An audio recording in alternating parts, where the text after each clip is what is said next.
सदाशिवसमारम्भां शङ्कराचार्यमध्यमाम् अस्मदाचार्यपर्यन्तां वन्दे गुरुपरम्पराम्.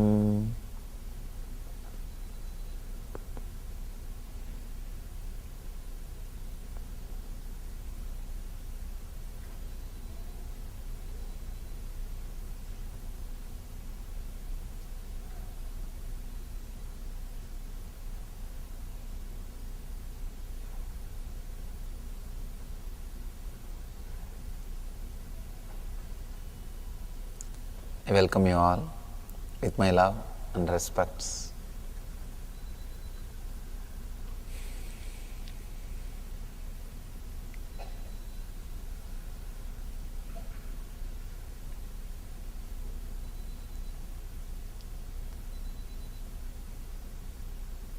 I thank all the organizers and devotees for organizing this wonderful program.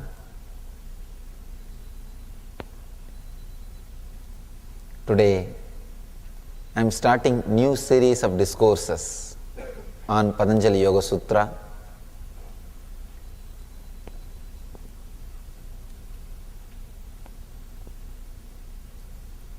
First time, when I started the mission of teaching,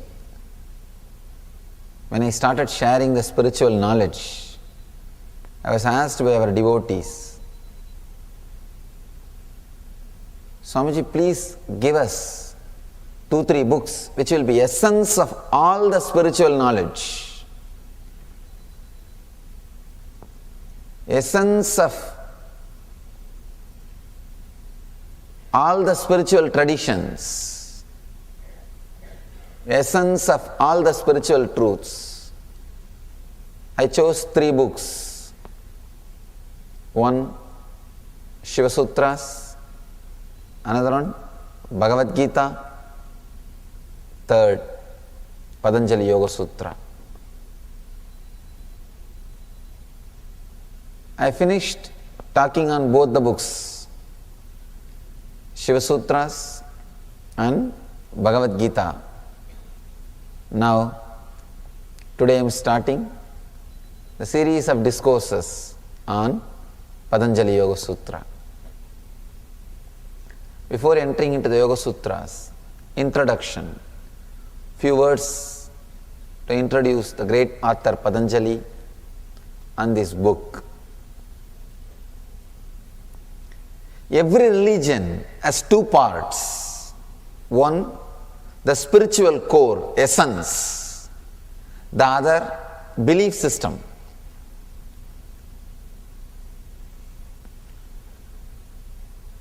The day-to-day practices. Any religion will have these 2 parts. One is the spiritual essence, the core part. The another one is day-to-day beliefs.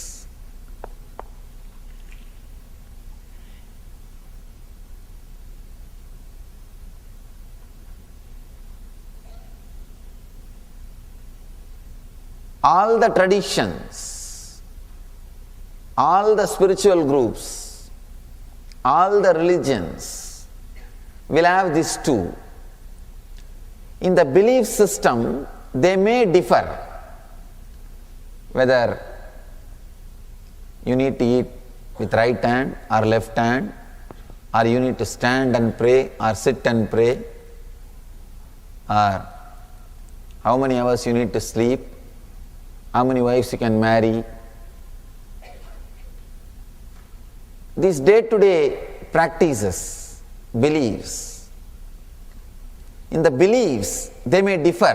Each religion will have their own opinion. If you ask Buddha, how many times I can marry? He will say, never think of that. Even if you are married, escape.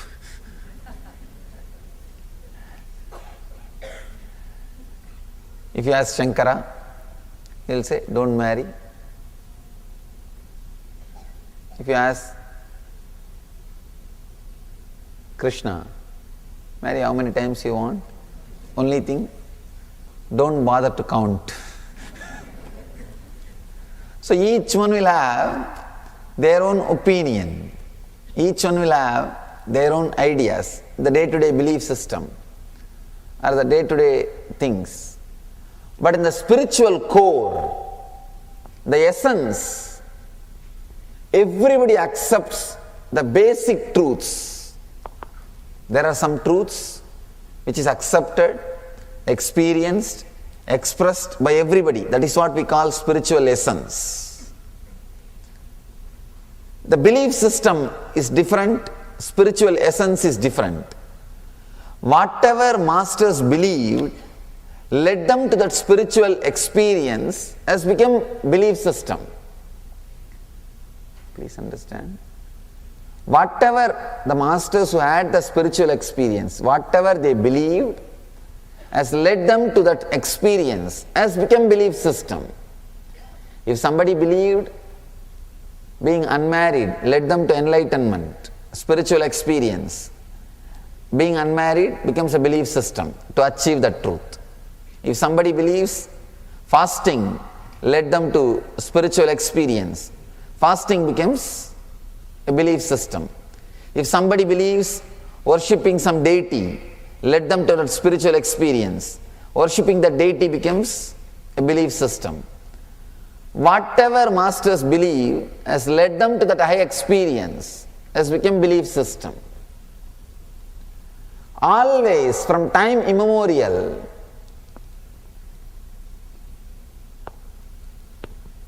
whatever masters have believed has led them to the higher experience has become religion, has become belief system.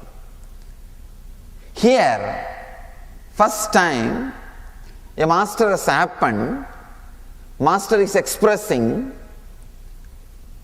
a pure spiritual science without any belief system. Please understand. A pure spiritual science without any belief system. That is why I say,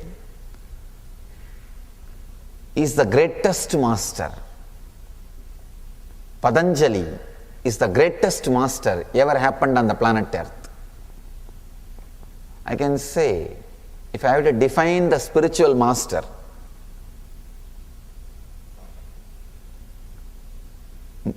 spiritual master is a person whose teachings are remembered every day and practiced by people. If this is the definition of the spiritual master, Patanjali is the greatest master in the planet Earth. Because directly or indirectly, almost all the religions are influenced by this great master. Directly or indirectly, almost all the religions are followers of this great master. Anywhere spiritual truth is expressed as a science, directly, indirectly, Patanjali's role is there in that place. He is an ultimate master, I can say, a rare master, who has made a spiritual tradition without any belief. No need for any belief, no need for any assumptions, no need for any theories, no need for any philosophies, straight, simple truth. Experience, straight, simple truths which can be directly experienced. I can say all religions have only two parts. One, belief, other, Patanjali's part, that's all. All religions has only two parts. One is belief, day-to-day system, the science, Patanjali's part. Nobody is able to grasp Patanjali, either before or after. Still, he holds his position. He is the ultimate, greatest spiritual scientist happened on the planet Earth. He is very clear. He is very clear. He is not mincing words. He is not playing with words. He is not having fine prints. If you see in the billboards, big billboards, free, below there will be one fine print, conditions apply. He doesn't have any fine prints. He is a straight master. Straight away he talks about the truth and gives the experience. He is the first master, I can say last master, who made spirituality into a science. Please understand. Entering into the other consciousness, entering into the other zone, entering into a different consciousness, different space, was always an accident or a miracle. Till Patanjali, it was an accident or a miracle. Getting enlightened was an accident or miracle. Both has no logic. First time, Patanjali made that as a science. You don't need to wait for that accident or miracle to happen. You can create it.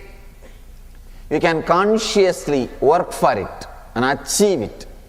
Patanjali is the first master who explored, experimented, experienced and expressed the whole thing in clear terms.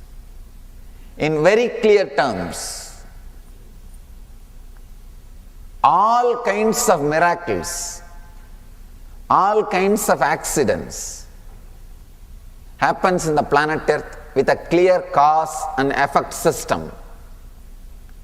Please understand.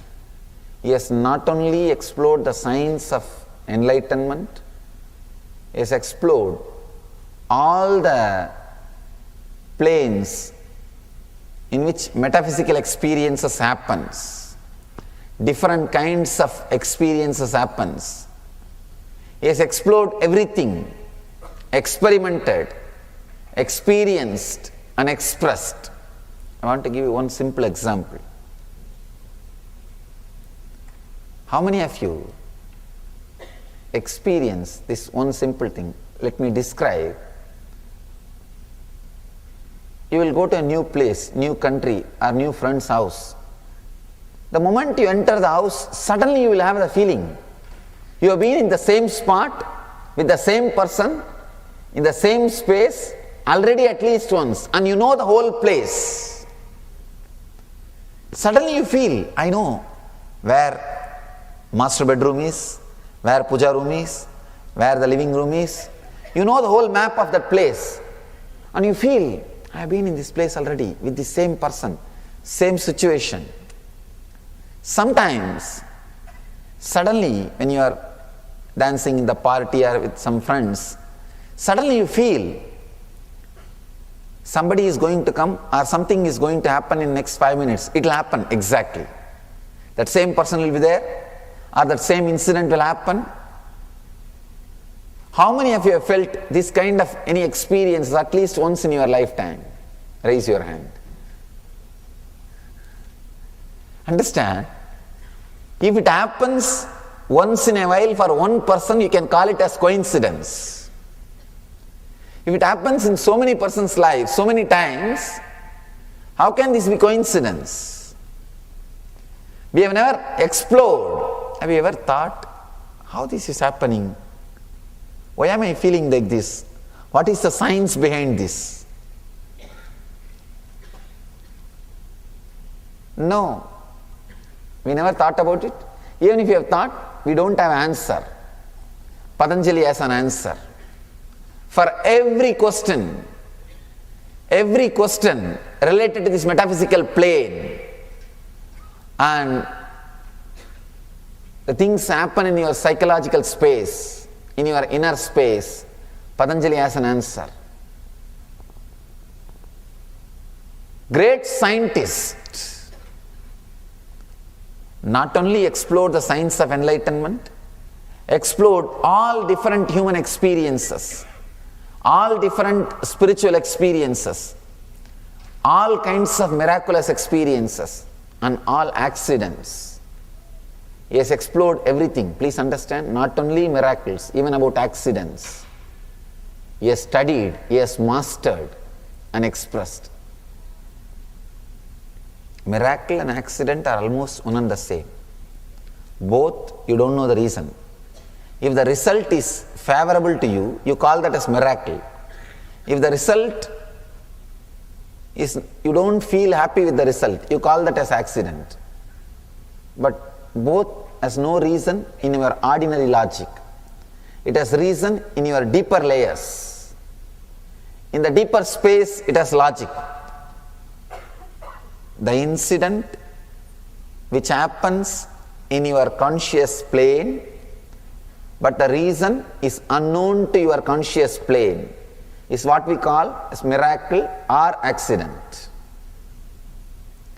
Patanjali has explored the whole science and he has clearly expressed how to consciously create miracles and how to consciously avoid accidents. He is the ultimate master who is teaching the science of life, science of living, science of uniting. Yoga means uniting. Uniting, union. Please understand.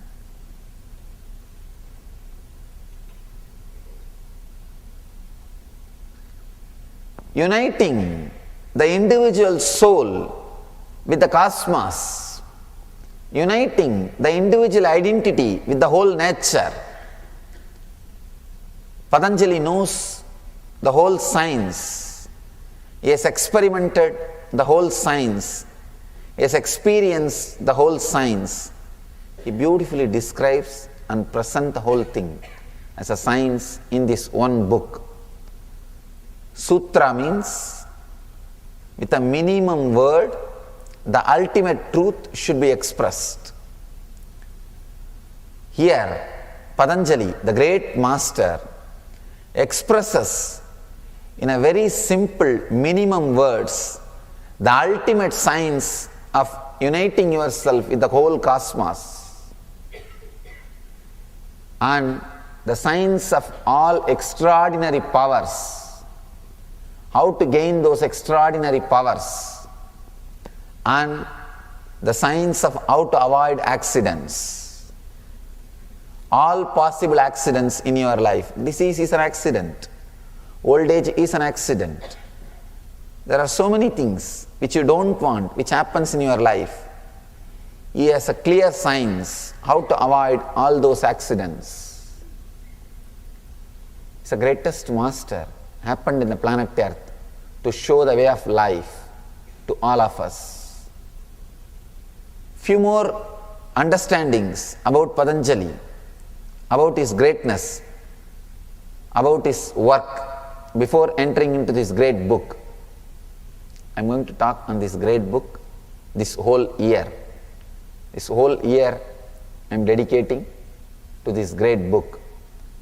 So I need at least 1 hour to introduce him to you all. To introduce him to you all. Only with a proper introduction, people are going to put their energy and attention to listen to this great master's teachings. He is not talking in metaphysical terms. He doesn't talk in poetic language. See, poetry is beautiful when you want to express your emotion, but the poetry is not going to be a manual for your life. It cannot be a manual for your life. It cannot be the system through which you are going to live. That is why all poets will be always impractical. They live in poverty because they are very impractical. Very rarely the practicality and emotion meets each other. There are 3 kinds of personalities. One who can intellectually connect but will take a lot of time to emotionally feel connected. With anything, he can intellectually understand. He can intellectually relate, but he can't emotionally have the feeling. The feeling connection doesn't happen in him. Other kinds of second variety, they can connect emotionally immediately. They will straight away have that feeling connection. In one sight, love at the sight. They can have that strong feeling connection. but very difficult to intellectually analyze and understand. Intellectually they will be a little dull. The more energy will be through the heart. This is the second kind of people. The third, very balanced. The intellect and emotion, both will be parallel lines in them. They will be very straight. They can connect intellectually and experience emotionally. They are called being level people.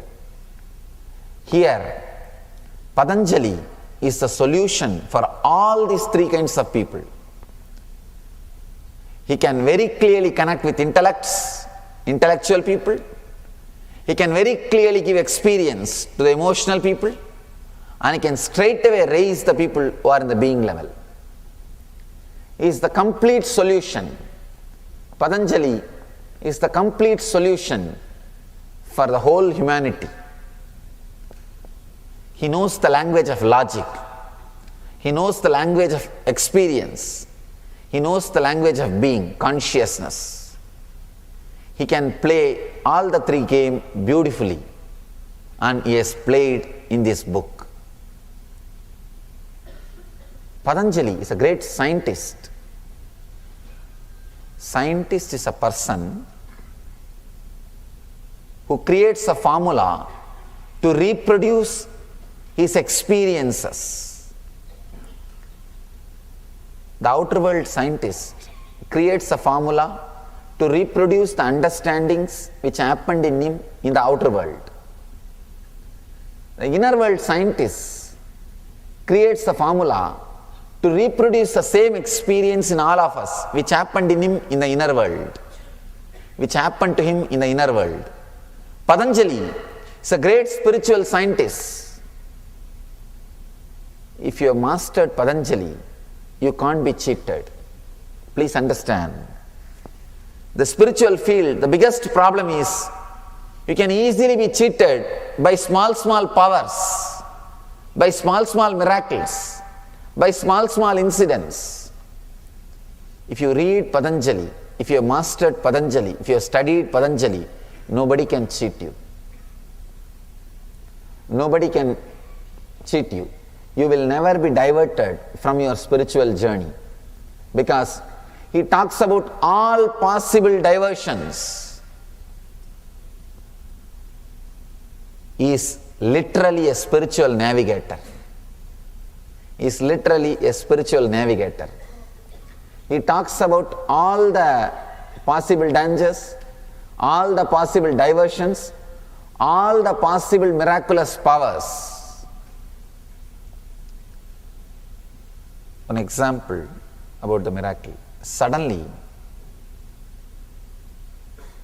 due to some natural calamity, everybody dies. Only 2-3 persons are left, and one radio is left. Some one person got that radio and he knows how to handle it. If he starts operating that radio and the radio starts operating, other few people who are there will be surprised. They think he has some miraculous powers. He has a small box which talks, which sings, which does different things. It will be a miracle for the people who don't know the science. Same way, in the spiritual field also, if you see some master materializing some objects, if you see some master materializing objects or performing some extraordinary miraculous things, please understand, you don't know the science, that's all. Otherwise that is also a science, a clear science, just like how cell phone works, how radio works, just like that. These extraordinary activities like materializing, teleporting or healing, everything is a simple science. Almost all possible miracles, Patanjali explores, experiments and clearly expresses as a formula. He has answer for everything. I can say he is a master who creates masters. How you recognize masters? Based on the miracles they perform, based on the extraordinary things they perform. Based on that only you recognize masters, or you understand about masters. You recognize them, you go near them, you appreciate them, you accept them. Here is a master who made a clear science. All the miraculous things are reduced to a simple scientific statements. Anybody can take these statements, work on it, and experiment that powers, experience it and express it. A clear master who creates masters, I can say. There are some books which creates traditions. There are some books which creates religions. Bhagavad Gita is a book which can create different religions. It is not a book for one religion. Anybody who reads and interprets can create a new religion. It can be the source of many religions. So each book, each interpretation on Bhagavad Gita can become its own religion. So Bhagavad Gita can create many religions. There are some books which can create many traditions. There are some books which can be the source for many books to be written. Here is one book which can create any number of masters. The book which creates masters, there is a manual to create masters. I can say this is a manual of how to make manual for religions. Not even how to make religions. This is a manual for how to make manual for creating religions. This is a source book. One sutra from this book can create a master who can create religions. This is the essence of all the spiritual truths expressed. Extraordinary energy, extraordinary intelligence, extraordinary understanding, everything expressing in one book is what I call Patanjali Yoga Sutra. Let me introduce this great master. I am very happy to introduce him because I am from the same province, same state from where the Patanjali is born, Patanjali was born, Patanjali lived. I am from the same area. I am proud to say I am born and brought up in a community which still follows, remembers, reveres, respects Patanjali.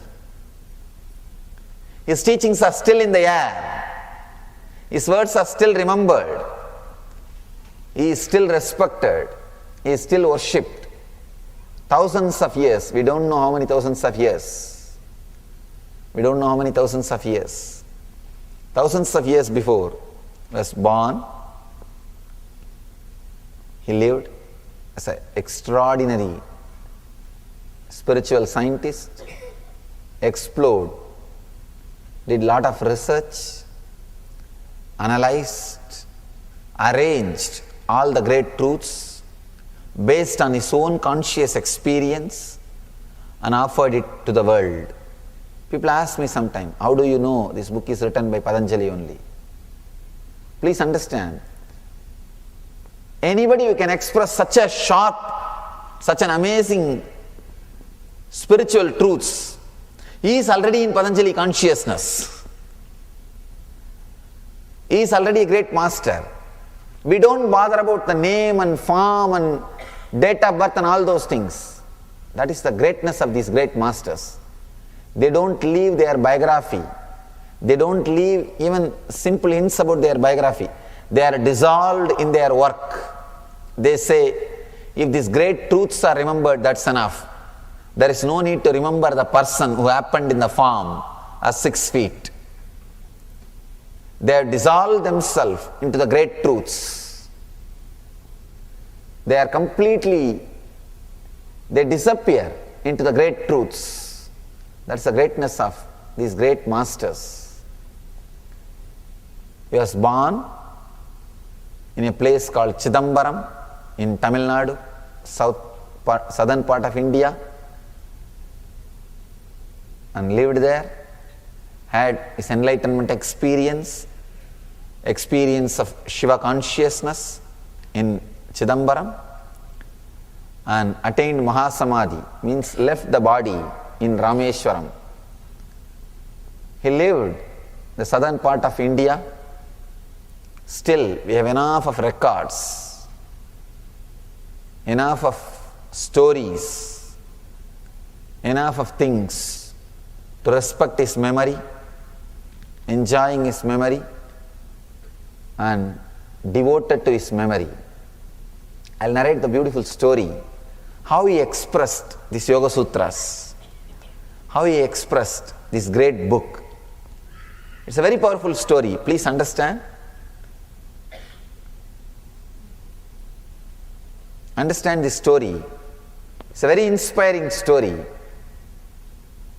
After his enlightenment, Patanjali created a group of disciples to whom he was teaching all the great truths. How to have a spiritual experience, how to train your body, how to train your mind, how to play with the nature, how to go beyond the nature. This is the one book. See, there are some books which can teach you just to have spiritual experience, enlightenment. There are some books which can teach you to have extraordinary powers, playing with the nature. But this is the one book which teaches you how to have spiritual experience, enlightenment, and playing with the nature. Enlightenment experience means realizing whatever you are seeing is a dream and resting in super consciousness. This is enlightenment experience. Having extraordinary powers means conquering the nature, not realizing this is a dream, but trying to overpower, trying to conquer whatever you see in front of you. These are two opposite things. Two opposite things. If you try to conquer this, what you are seeing, enlightenment will be delayed. If you are working on enlightenment, you may not directly achieve the powers to conquer the outer world. But here is a great master who teaches you this whole thing is a dream, at the same time who gives you the key to alter the dream as you want. He not only teaches you how to wake up from the dream, he gives you the key even to alter the dreams. That is where his Vibhudipata comes to place. Vibhudipata means teaching you the science of miracles. He teaches you how to materialize things. He teaches you how to walk on water. He teaches you how to convert things into energy and convert energy into matter. It's a manual to alter anything which you see in front of you and to realize whatever you see is a dream. He teaches you to make all your dreams into reality and to realize whatever you experience as reality is one more dream. Always the spiritual books will take only one subject. Either they will teach you whatever you are seeing in front of you as a reality is a dream. They are spiritual literature. They will teach you how to become enlightened, how to come out of this dream. Or they will teach you how to make your dreams into reality.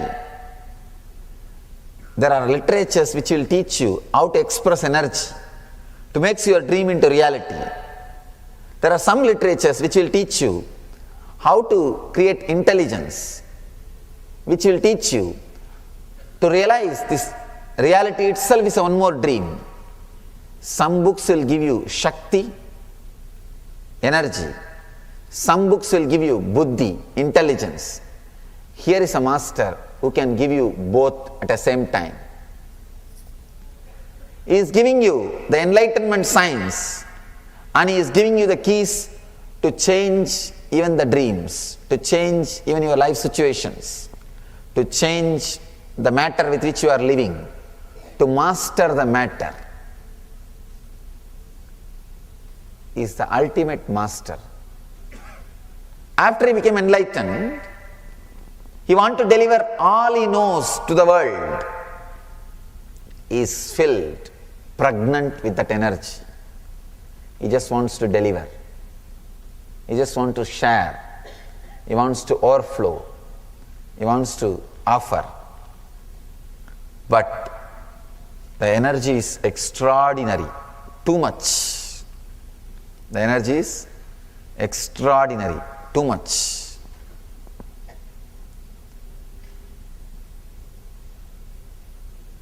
You know, many times you would have felt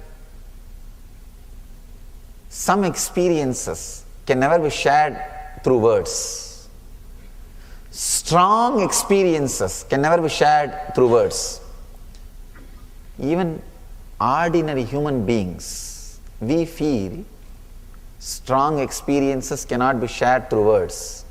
Then what about the great master like Patanjali? Strong experiences can never be shared by words. Impossible. So Patanjali also feels that extraordinary experience he is not able to share in the form of words. So he contemplates how to share, but it has to be shared. It should be said. It should be expressed. It has to be shared to the world. How to share?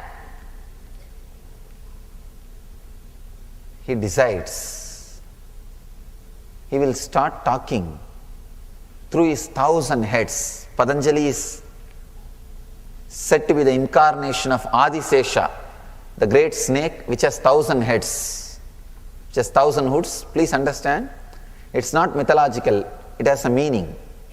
The story has a meaning. You may think, how can somebody have 1,000 heads? Why? When you can have so many forms, so many faces, you show one face to your father, one face to your mother, one face to your son, one face to your wife. When you can have so many faces, why not Patanjali have 1,000 faces? He can. There is a beautiful story describing Patanjali's incarnation. When Shiva was dancing in Kailash, and suddenly his ankle broke. I don't know what is the connection between this anklet and energy. It never stays in the leg. It broke. And because of that, Shiva has to stop the dance for a moment. Patanjali was witnessing the dance. He felt the dance should not be stopped. It was going in such a beautiful rhythm. So he became anklet at the feet of Shiva. And Shiva continued his dance. After the dance, Patanjali says, "Oh Master, I was at your feet as an anklet, so I couldn't enjoy your dance. Please bless me to have the darshan of your dance once more, to see your dance once more. I want to see your dance." Then Shiva says, "Don't worry, meditate on me, I'll give you darshan, and you will see my dance. You will see my Ananda Tandava, the blissful dance." So Patanjali comes down, meditates in Chidambaram, and experiences Shiva consciousness. Means he comes down as an incarnation, and after his Shiva consciousness experience, he expresses that science. So he takes his 1,000 heads, his 1,000 hoods. Through that, he starts talking. He trains 1,000 disciples. He tells all of them, "Please understand, I'll express whatever I want to express once for all. Once for all, I'll express all the great truths. Whatever can be said, I'll say it. I'll express it. All possible great truths." whatever can be said in all 11 dimensions. I want you to understand. Patanjali says there are 11 dimensions, not just length, breadth, depth and time and space. No. We know only 4 dimensions. Length, breadth, depth, time and space. Patanjali talks of 11 dimensions. One example. He says, length and breadth of this table can be left here and depth can be teleported, can be moved. Then you will see the form of this table, but if you put your hand, there will be nothing. There will be nothing to be sensed. You won't be able to touch the table. Same way, depth of the table can be left here, length and breadth of the table can be moved. Then he says, you will not see the table, but if you put your hand, you will see something touching. Something will be touching your hand. You will have the feeling. He says the length, breadth, depth can be separated. Time and space can be separated. Please understand, I am not telling any stories. I am not telling any stories. When I say, Patanjali says, I mean it is truth. If I have not experienced what Patanjali says, I won't attest for his words. I say Patanjali is true. Means I know what I am talking. I know what I am speaking. I am responsible for what I am talking.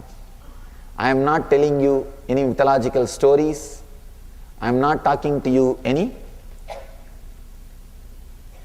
some unknown mysteries. I am talking to you a straight, simple truth about life and consciousness. He says this can be separated. Even I was shocked when I read. But when I started experimenting, I understood the truths behind his words. He says 11 dimensions. In all 11 dimensions, whatever can be expressed, he says, let me express it. Let me express it. He starts expressing all the great truths. He assumes 1,000 heads and says, each disciple will note down what one head says. He says, all of you don't get confused listening to all 1,000 heads. He connects one disciple to one head. That disciple will note down only what that head says. Because the enlightenment cannot be expressed just with his one body. It's like trying to transfer the lightning energy to the houses. Trying to supply the lightning energy to the houses is impossible. So it takes 1,000 heads so that he can step down and properly transmit the whole energy. It takes 1,000 heads, starts talking about all the great truths through each head.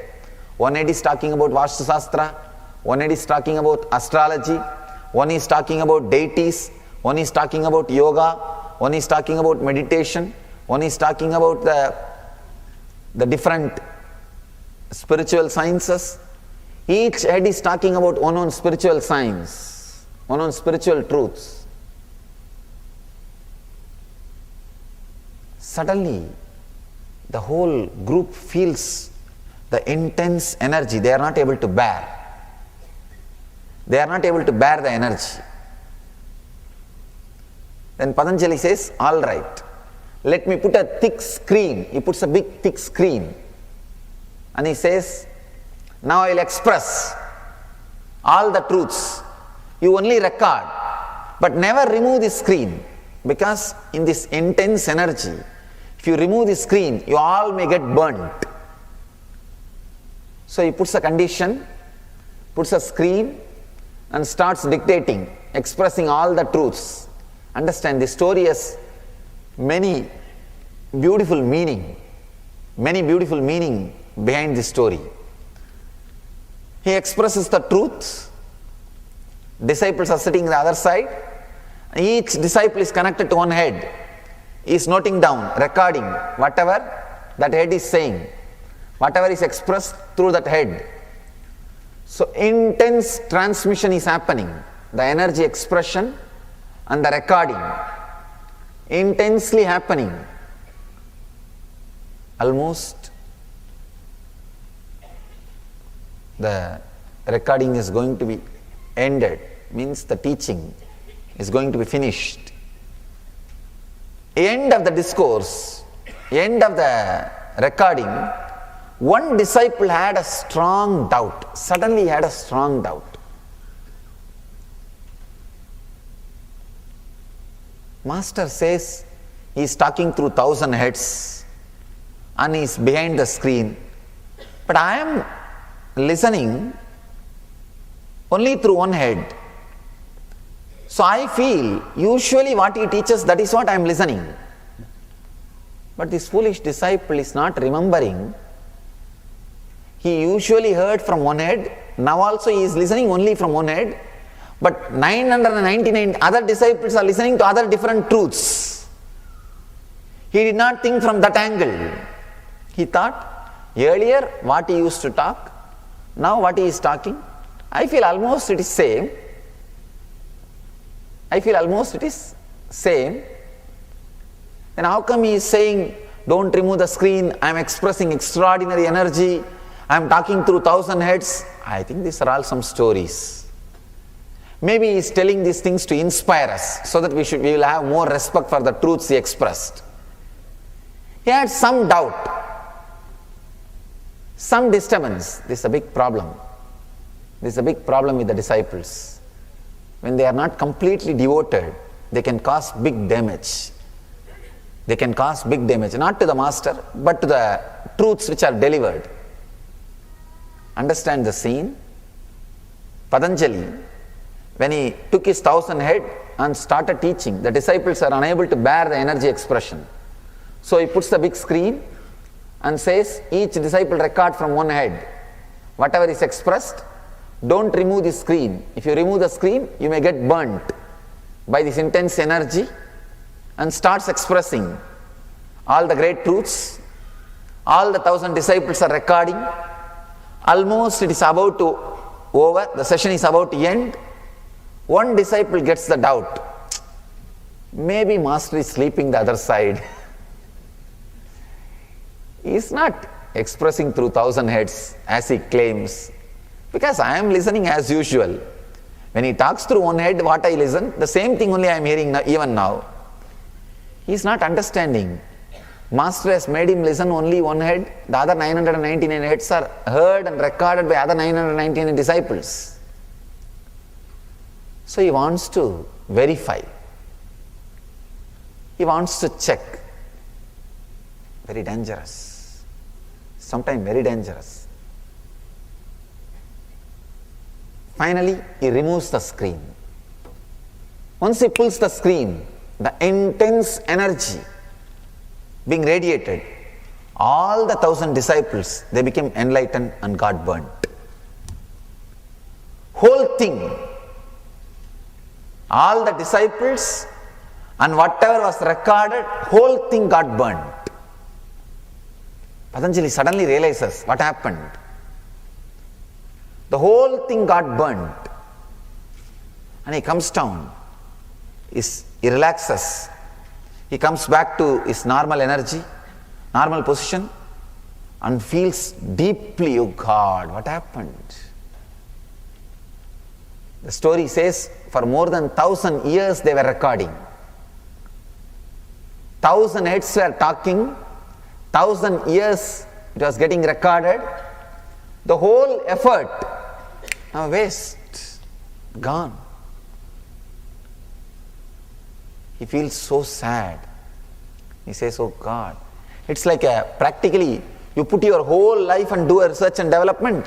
End of the research and development, your laboratory got burnt. All the data you collected got burnt. Disappeared. Suddenly, his face became lit. He became very bright. Because he saw one disciple just entering the area. He became very cool now. He is not radiating that intense energy. He is very normal.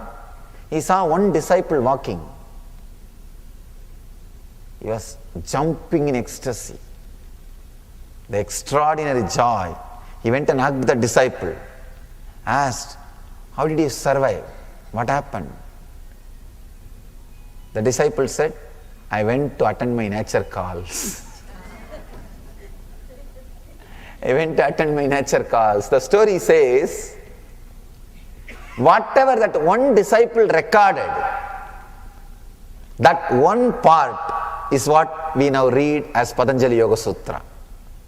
That one head, whatever was expressed from that one head, whatever that one disciple recorded is Patanjali Yoga Sutra. Patanjali was so happy, at least one part, 0.1% was preserved. But there was one thing, one unfortunate thing, when Patanjali was talking about initiation, means initiating a person into that enlightenment science, the main key part, that disciple was missing. The disciple was not there, who was recording. So Patanjali says that main initiation cannot be given through books or through sutra. It has to be given only from master to disciple, master to disciple, master to disciple. So he says, I have given the whole thing except initiation. Let that be given only by master to disciple, master to disciple, master to disciple. That is why even now the importance of master, the importance of direct initiation is insisted in all the yoga tradition. In all yoga traditions, again and again, people are requested to have the direct initiation from the master, because the initiation can never be transmitted through book or any other material. I have tried. I have tried many times. When I initiate, the initiation, the click, that connection happens with the disciples. The same disciples, if they sit and watch the DVD, they are not able to have that click. That experience does not happen. The same DVD, the same disciple, if they sit and watch without my physical presence, the click is not happening. I have experimented many times, because in the modern days, I wanted to replace the necessary of physical guru. Because of this one constraint, we are not able to reach millions and millions who are waiting for this science, who are yearning for this science. So I tried my best to replace the physical presence of guru. Impossible. It is impossible. I tried many times. The ultimate initiation, that click, that connection does not happen without the physical presence of the master. So here is the great book delivered by this great master Patanjali and recorded by one disciple without the initiation part, which has to happen only from the master and disciple. It means you have to listen to these great sutras from an enlightened being. Only then the true meaning is revealed. That click, the feeling connection happens. Because without enlightenment, these sutras can be misinterpreted, misunderstood and misused. The great knowledge, if it is misused, it is dangerous not only to the person, to the whole world. That's the reason Patanjali has left that last key unrecorded. The last thing unrecorded. And he says, let this knowledge be transmitted from a living master to the disciples for ages. And he says, just for that reason, the planet Earth will continue to have living masters. Just to interpret the Patanjali Yoga Sutra, planet Earth will continue to have living masters continuously. He says planet Earth will have living masters continuously. So almost all the spiritual sciences are explored, experimented, experienced and expressed in this one book. Science of healing, science of doing miracles, all extraordinary miracles, whatever you name it, you have in this book. The science of that miracle is in this book. If you read this book, people who show simple miracles, you will laugh at them. You will laugh at them. Once you read this book, you become an insider of spirituality. Nothing can shake you except enlightenment experience. You will not stop at anything except enlightenment experience. You will not be bothered about the simple materializing or small miracles, foretelling, Vaksiddhi. Vaksiddhi means whatever you tell will become reality. You will not be disturbed, you will not be diverted by these small miracles. You may enjoy them, but you know there is something more, there is something beyond, there is something to go beyond. Because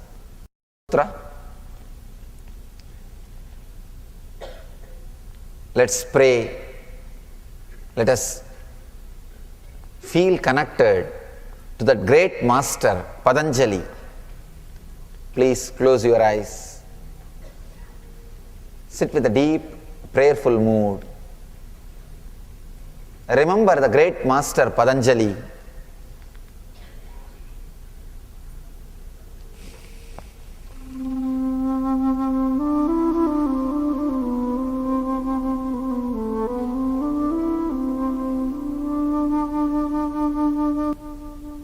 Pray to him.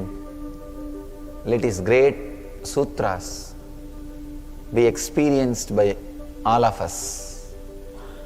Let the great truths expressed by him be understood inside us.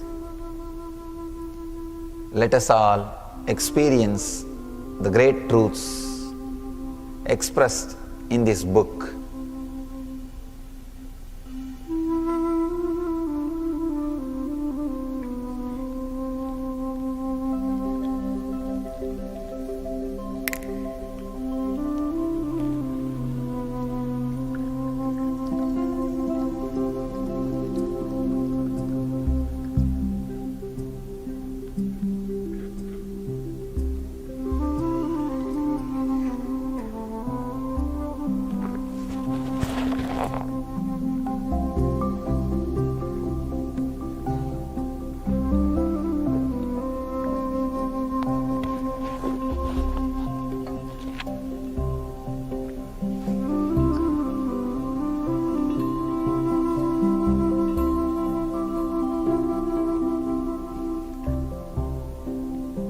Pray to this great master Patanjali with a deep respect, love and reverence.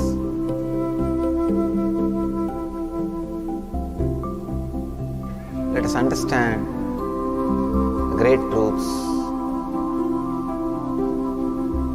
Let us internalize all the great truths expressed by this great master.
Let's enter into the Sutras by remembering the great master Patanjali.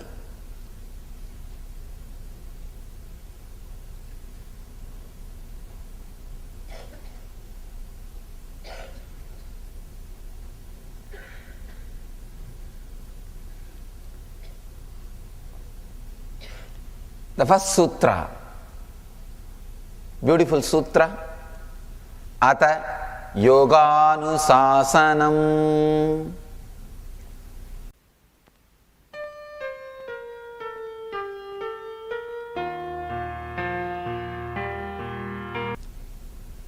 Exact translation of the sutra is, here begins the instruction on yoga. I can say now, let us enter into the yoga.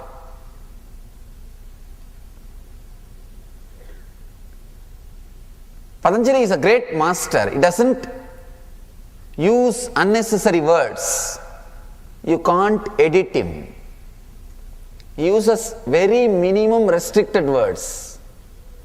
What does he mean by saying, now let's enter into the yoga?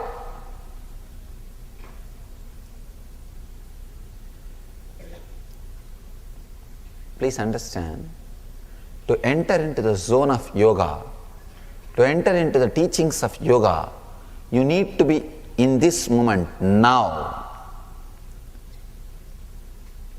Usually, if your body is here, know for sure you are not here.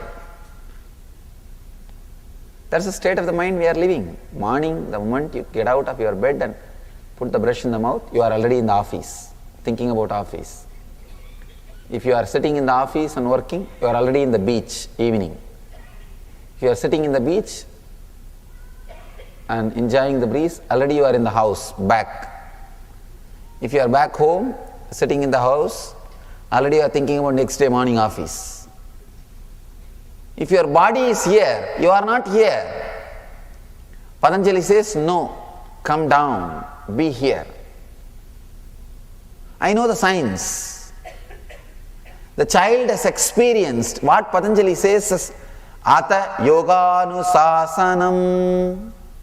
Means, now let us enter into the yoga. The child has understood. The child is in a zone of now. Please understand, he is in this zone now. When you are in that zone now, the connection between you and the master happens straight away. It is direct. It is straight. Because the child has experienced that now. Here, the now, Ata, Yoga Anusasanam, this is a beautiful word. Patanjali says, come to this moment, let us enter into yoga space. Let us enter into the experience of yoga. You may ask, why the child was able to get? Why not the mother? Because mother is not in this moment. Child knows very clearly. Child is in this moment. He doesn't know people can tell lies. He doesn't know master can tell a lie. He doesn't know, he doesn't doubt master may tell a lie. He doesn't have any of that kind of doubts.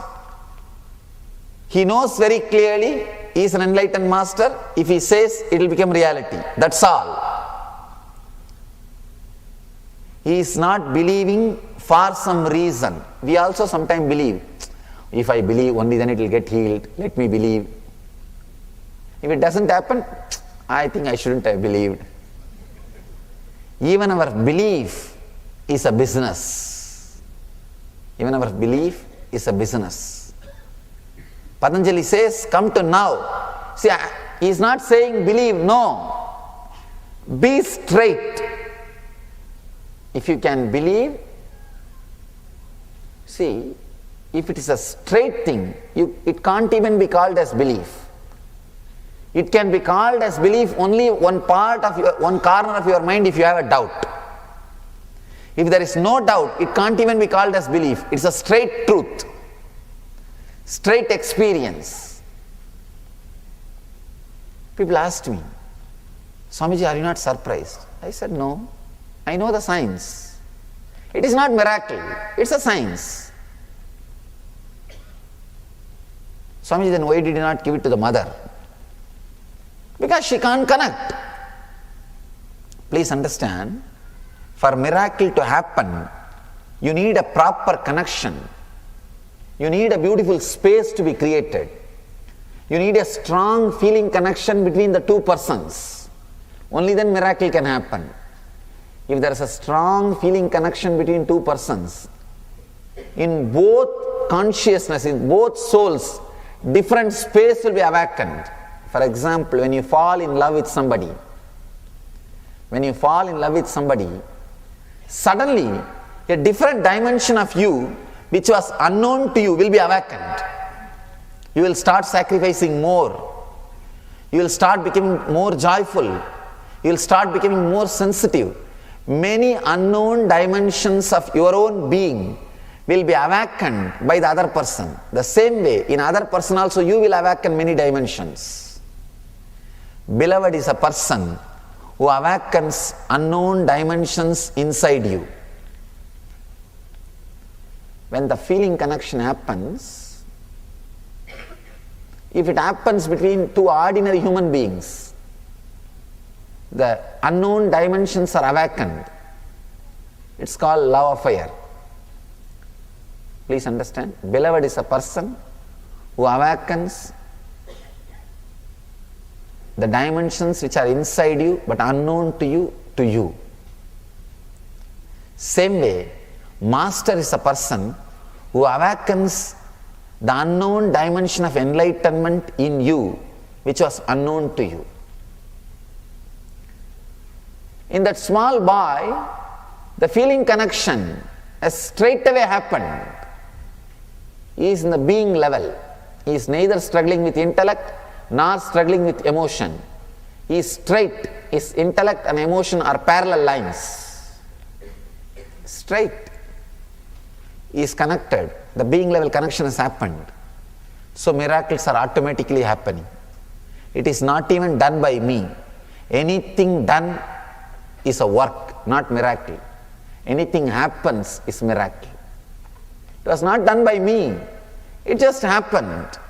Because he is also in the space of now and I am also in the space of now. Understand? When you come to the space of now the yoga can happen inside you. I am already in the space of now. If you can come down, come to now, this moment, the yoga can happen in you. Patanjali says, here now begins yoga. You need to come to this moment. Man lives in dreams. Nietzsche says beautifully, man cannot live with truth. He needs dreams, fantasies, hope to live his life. He cannot bear the present moment as it is. It is too much. He needs hopes. He needs illusions. He needs stories. He needs fantasies. He can't be with reality. But kids are not in that zone. They can experience now. They can have that connection if they are not still spoiled. If they are not still spoiled. If you can come to this moment now, suddenly you see, you will experience the yoga. You will experience the yoga. With that child, that's what has happened. The child was told, ask Swamiji, you will get it. He doesn't have second question, second thought. It is not that he gets the doubt and suppresses it. No. then the whole scene is over. The moment you get the doubt and suppress, the whole thing is over. He knows it will happen, and straight away he connects it, it happens. Still now, every day he continues to get. All he knows, he goes and stands in front of the photograph and asks, Swamiji, I want this. It is there. Please understand. Ata yoganu sasanam. Now starts the yoga. You may think, how is this possible? One side, you are not able to believe. The other side, I am authentically saying what to do. I know what is happening in your mind. Many people are thinking, some story, it's okay, leave it. Some people are thinking, no, he can't tell a lie. I know him. I can't accept, but it can't be lie. How can this be? There are some people sitting, forget about it, this all happens sometime. Why should we bother too much about it? It's okay, leave it. Some people are thinking, even if he gets what is there, after all chocolate, it's okay.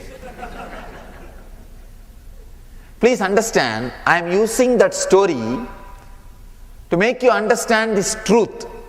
How that guy is able to get it? Because he is straight in the now. Now Patanjali also says, come down from your illusions, come down from your hopes, come down from your fantasies, come down from your dreams, straight come to this moment. Yoga will start happening in you. Yoga is not just moving your body. Yoga is not just concentrating your mind. Yoga is the ultimate happening. Please understand. First, you need to understand what is not yoga, especially in the West. In the West, yoga is reduced just to some physical and mental exercises. Yoga has therapeutic efforts, but that does not mean yoga is just a therapy. Please understand, do not reduce yoga just as a therapy. Yoga has therapeutic effects. I am not saying no, but don't reduce yoga just as a therapy. It has more to it. It has depth. It is more sacred. It is not just physical movements. It is not just mental concentration. It has a spiritual depth, uniting conscious experience. We are living, continuously we are living in illusions, dreams, hopes. We can't live without it. That is why, even when we don't have anything to do, we are constantly chewing our dreams.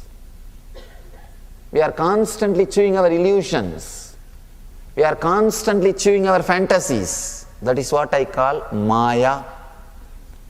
Maya means Yama iti Maya, which is not there, but continuously we feel as if it is there and live with it. That is what is Maya. See your life. Hopes, fantasies, illusions, dreams. It is not there, but constantly you are creating and living with them. Which is not there, but which you are constantly creating and living is what we call Maya. Patanjali says, Ata yoganusasanam. Now begins yoga, means he is telling all of us, come down. Relax from your hopes. He is not saying be hopeless. Please understand. He is not saying be depressed. No, depression is negative hope. Positive hope is desire. Negative hope is fear. He is not saying be depressed. He is not saying be disturbed. No. All he is saying, come down to this moment. Come to this moment. Come down from illusions. Come down from fantasies. Come down from fears come to this moment, yoga starts. Understand? I don't want to add more words. If I add more words, you may forget Patanjali's words. So I just want to repeat. I don't want to comment. I want to repeat. I am not commenting, I am repeating. Please understand, this one sutra, take this one message. The essence is this one message. Whenever you are in this moment, yoga is happening in you. You don't have to bend your body, stand upside down, topsy-turvy, no. Whenever you are in this moment, yoga is happening in you. If you want to be a yogi, be in this moment. Ata yoganusasanam. Remember this one sutra. Remember this one truth. You don't need second truth actually. You don't need to go to next sutra. Some of you may be feeling, oh, today Swami just only introduced this book. There are so many hundreds of sutras. I am listening only one. What will happen to me? I am not able to listen to all the other sutras. Tomorrow he will leave. Don't bother. This one is enough. This one is enough to make you a yogi. If you want to understand the whole Patanjali, the essence of Patanjali, he puts in the first sutra. Ata yoganusasanam. Here now starts yoga. Come to this moment, yoga starts, you are a yogi. Whenever you are in this moment, you are a yogi. You are a yogi. Let you be in this moment, you will become a yogi. You are a yogi. Even you will become a yogi, will become one more fantasy. That word, you will become a yogi, can become one more fantasy. No. You are a yogi. Come to this moment, you are a yogi. With this introduction to this great master Patanjali and to this great book Patanjali Yoga Sutra, I conclude the first session. We will see more and more sutras, more and more great truths, more and more experiments, more and more meditation techniques, more and more experiences. So, practice this one sutra, nothing else is required. Whenever you think you should become a yogi, decide, let me be in this moment. You are a yogi. You will see new doors towards higher consciousness will open inside you. People ask me, how can such a small key open such big doors, Swamiji? Only when you apply, you will understand. Only this small size key, this size small key opens 6 feet door. So this, like this small key, be in this moment, you will become yogi. It's a very small key, but it opens higher consciousness, the greatest doors, highest doors of your life, doors towards the consciousness. So let you all experience the higher consciousness, the Jivan Mukta state. Let you all achieve and radiate the eternal bliss, Nithyananda. Thank you.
Nithyanandam Swamiji, thank you for taking your time and coming here. The people of Vancouver are waiting to hear and experience Patanjali, the very updated version of Patanjali. We request you to please release this beautiful book, Living Enlightenment, which is the philosophy, the experience, the teaching, and the ultimate solution to all of us on how to live a conflict-free life or become Jivan Muktas, living enlightenment. Thank you.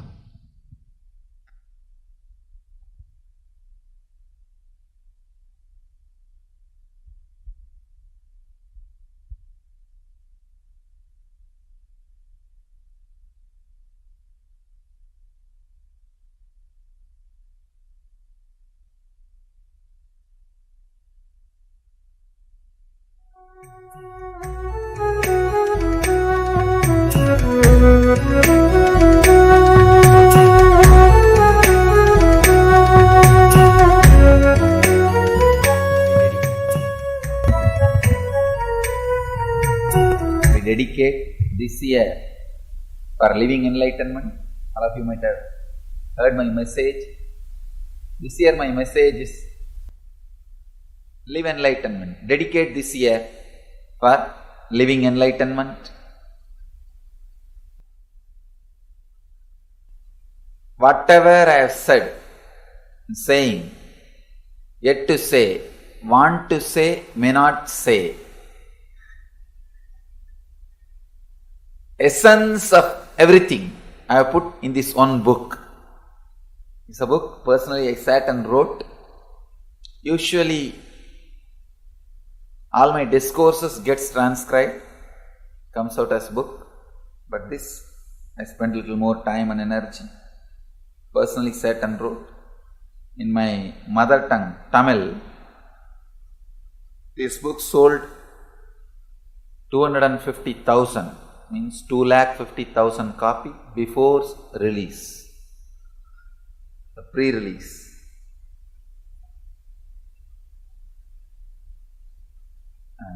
In that language, educated, literate people, I think only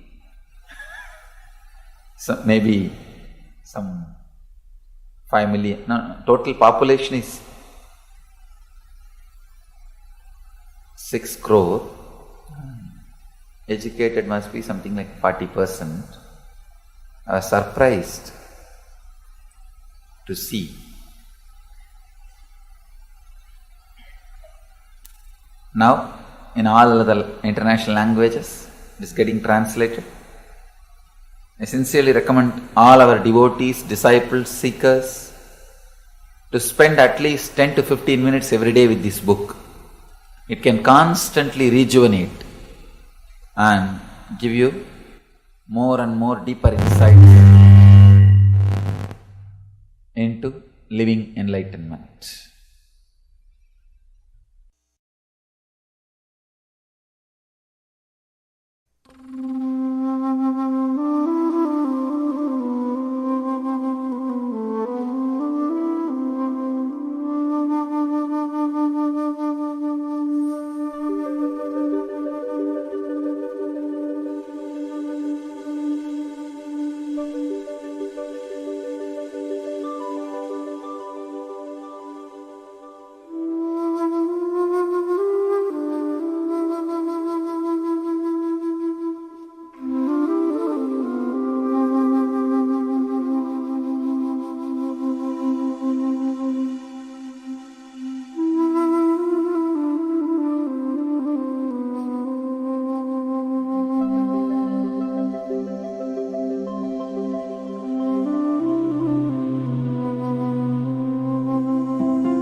सदाशिवसमारम्भाम् शङ्कराचार्यमध्यमाम् अस्मदाचार्यपर्यन्ताम् वन्दे गुरुपरम्पराम्.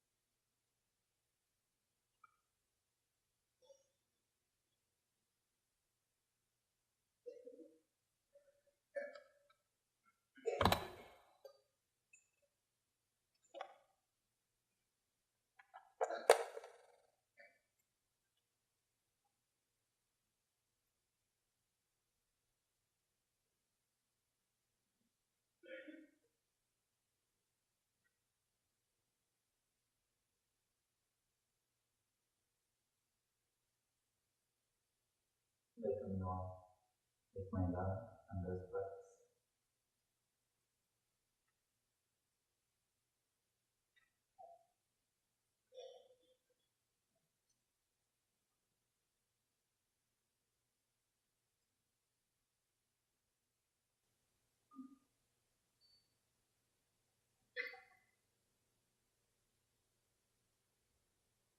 Today we will be entering into the Sutras, Patanjali's Yoga Sutras.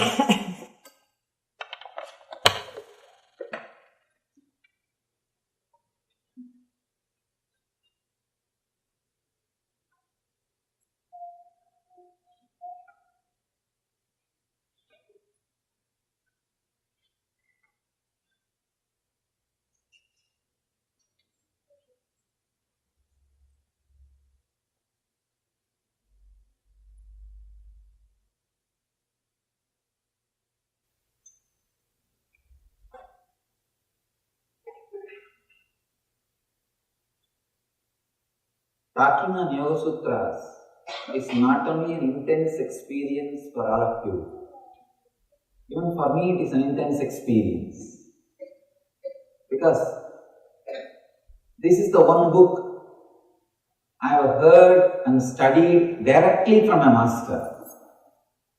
So I have spoken on many scriptures, Bhagavad Gita, Brahma Sutra, Upanishads, Shiva Sutras, so many books. But this book I have studied directly from a great master at his feet. So much of beautiful memories, beautiful experiences I heard with him is filling my inner space.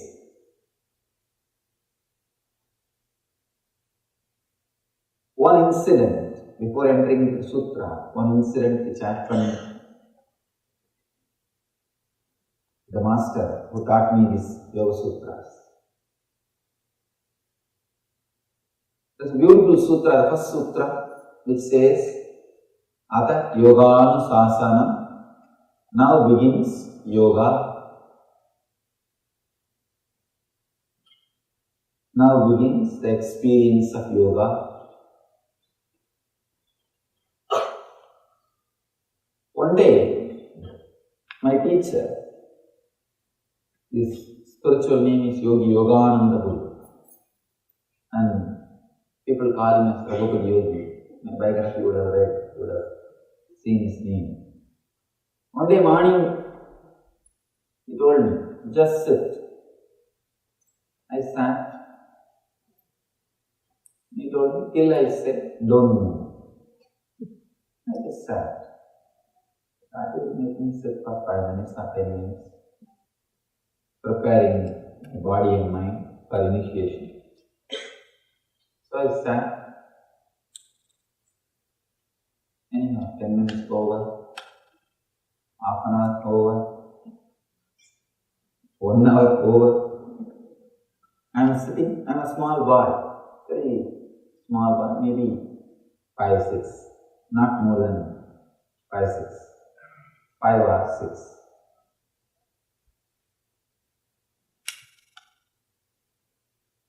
After some time, he just walked out. He went somewhere. I am sitting there. I am just sitting. Maybe by evening, after 10 hours, he came back and he started the first sutra. This is the first sutra he started. Ada yoganusasanam. Now, the instruction in yoga starts. Now, the experience of yoga starts.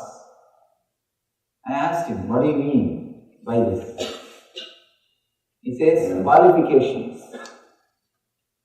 You need certain qualifications to enter into yoga.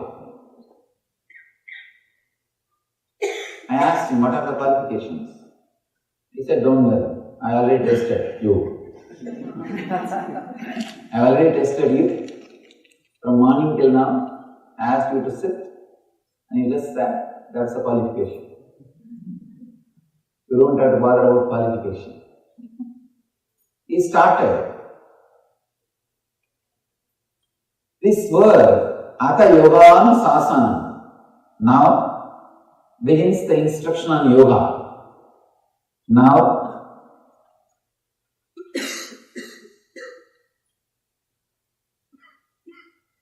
the experience of yoga starts.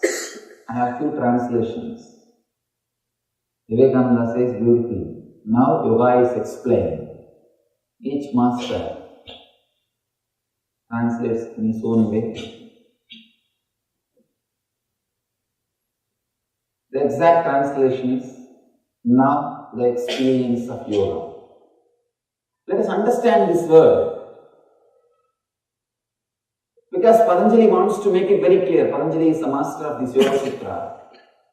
He wants to make it very clear what he is going to teach, to whom he is going to teach, to whom this book is going to work, for whom this science is expressed. With this one word now, he means a lot, many things.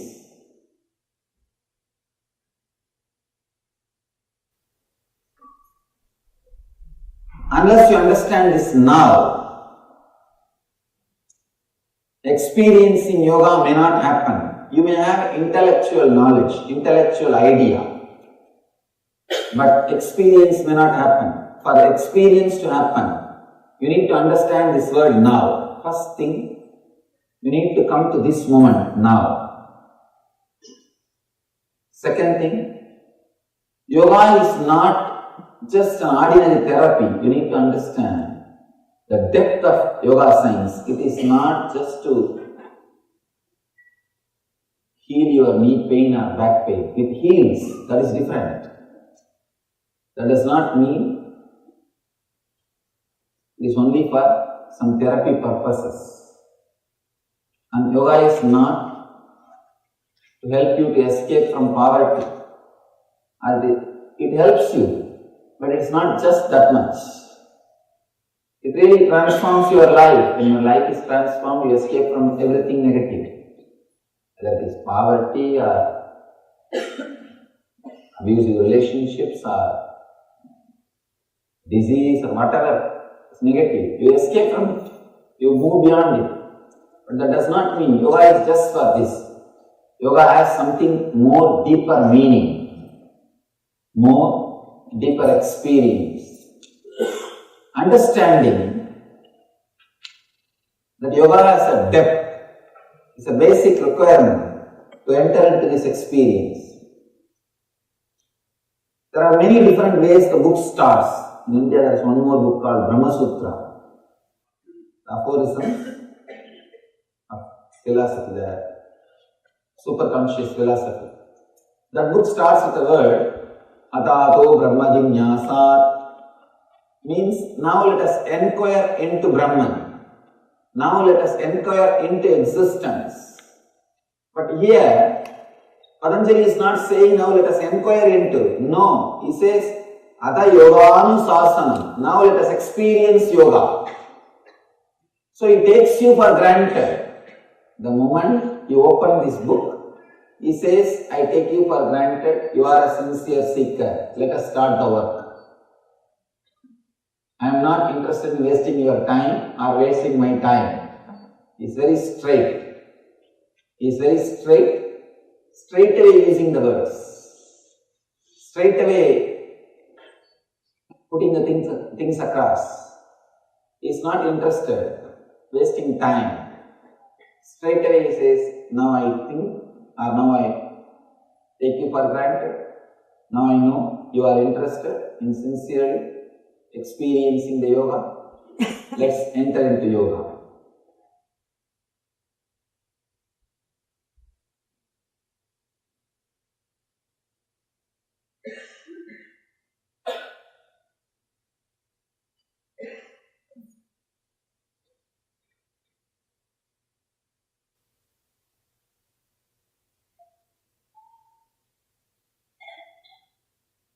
It's a wonderful moment.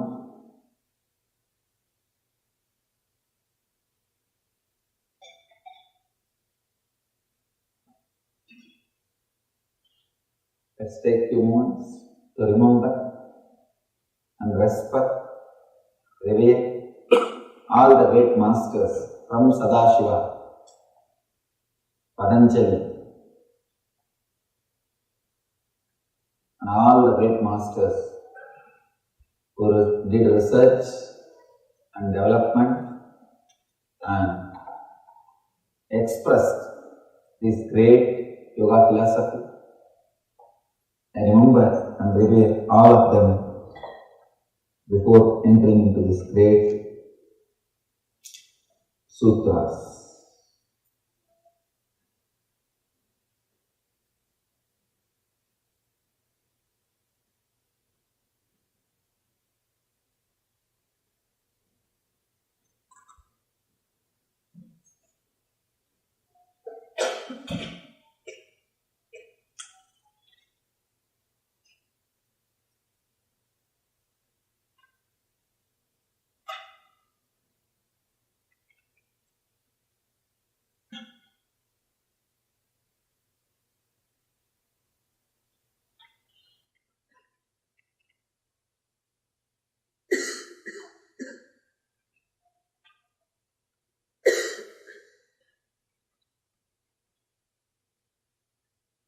Many times people ask me, why should we have so much respect or devotion before entering into this kind of scriptures? You can enter many ways into this book. You can just enter into this book as a casual reader, or you can enter into this book as a intellectual curiosity. Many ways you can enter. But if you enter with a deep devotion and surrender, every sutra will become a click in you. It will suddenly click. I have seen in my life, with a deep devotion, the deep respect, if you approach these great aphorisms, these great sutras, suddenly every word clicks inside you. You know it is truth, and you will experience, you will live.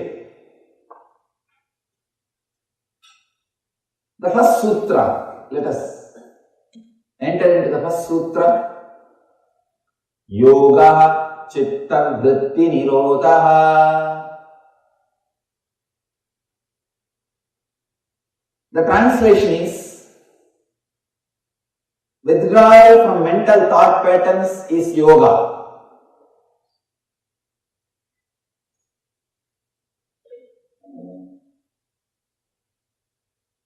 Many times,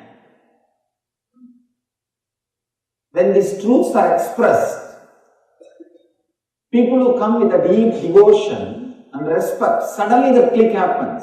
I have seen many times, the same truth, same word I will be expressing to different people, but when they come with a deep devotion, suddenly the click happens. Suddenly, the connection happens. Even about this word, this sutra, I have spoken to many people in the personal conversation, because this is my favorite sutra. In this one sutra, Patanjali has finished everything. If you understood this one sutra, you don't need to go further. Nothing else is needed. This one is enough. The simple, straight understanding is, Mind is not an object. Mind is not a thing. It is an action. So people ask me, how to stop mind? How to go beyond mind? Every day I am put this question. I can say this is a frequently asked question. Most frequently asked question, FAQ. Wherever I go, there will be at least 10 people to put this question. I tell them, mind is not a thing to be fought with. Mind is not a thing to suppress it. Mind is not a thing to destroy it. It is an action. You know. It is an action. See, just like you are walking. If you don't want to walk, what do? You just sit. Like you are talking. If you don't want to talk, what do? You just be in silence. Same way, mind is an action. If you don't want, don't do it. That's all.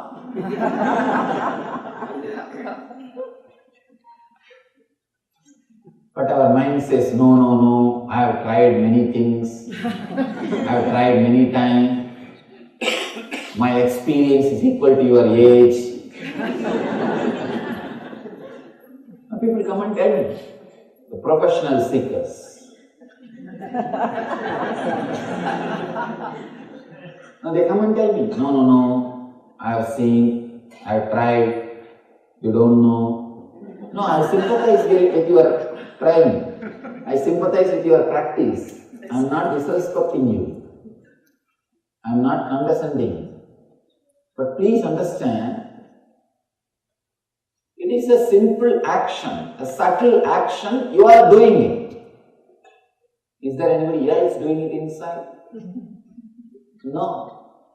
If somebody else is doing inside, not only me, even God can't make you. It is you who is doing. Please understand.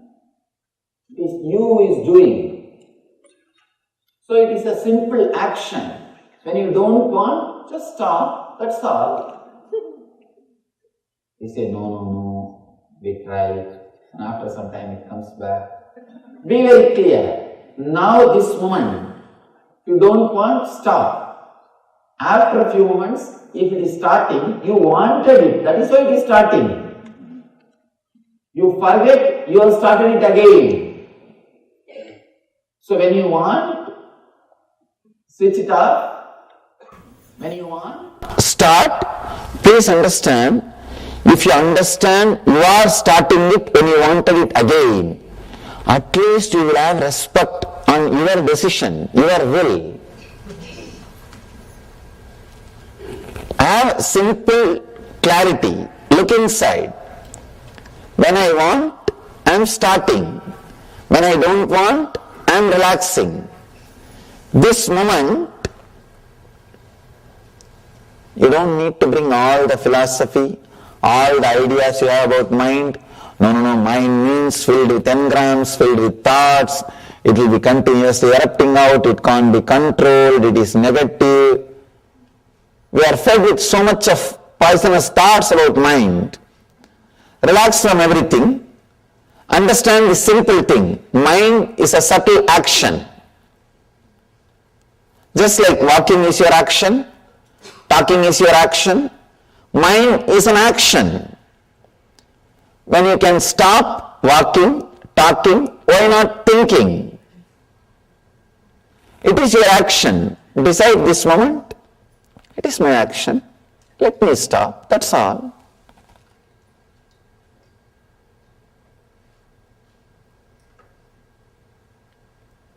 Now mind says, no, no, no. It is not that simple. I have tried. I have tried many years. See, even now, I am stopping. It's not stopping.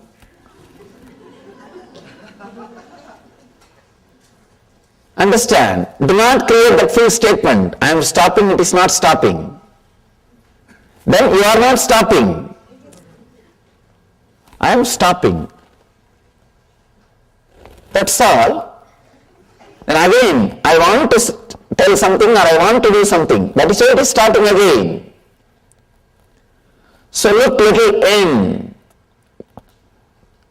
With little devotion, if you approach the sutra, you will have the click. Yes, what he means is right. Just little shift in the approach, little shift in the attitude, little shift in the understanding. What he says is right. If it is getting started again, we are starting it. Maybe we forgot, we are starting it. We are forgetting, but we are starting it. Please understand. It is we who are stealing our own things from ourselves. Nobody else. Nobody else is stealing anything from us. It is simple we. Let us take the whole responsibility on us. Let us take the whole responsibility on us. If you want, you can think. If you want, you can stop. That is what is essence of this whole yoga. Essence of the whole yoga is only this one sutra. Yoga chitta vritti nirodha. Yoga is cessation of mind. Yoga is withdrawal from mental thought patterns.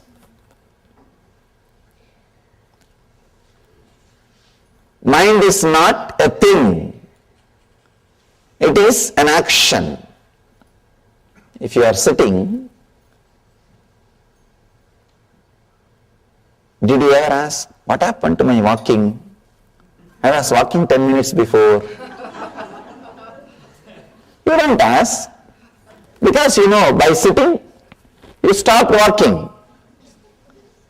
If you are silent, you don't think, where did my talking go?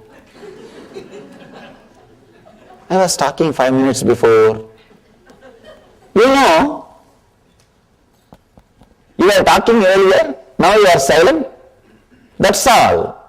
Same way, you can use your mind when needed.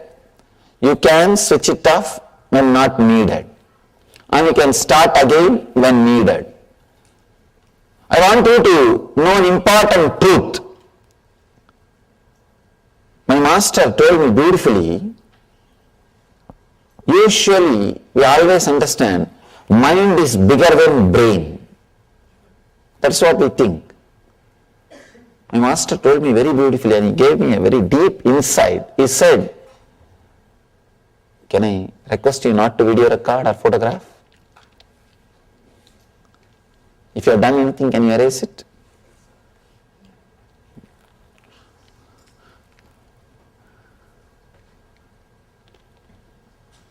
He told me beautifully,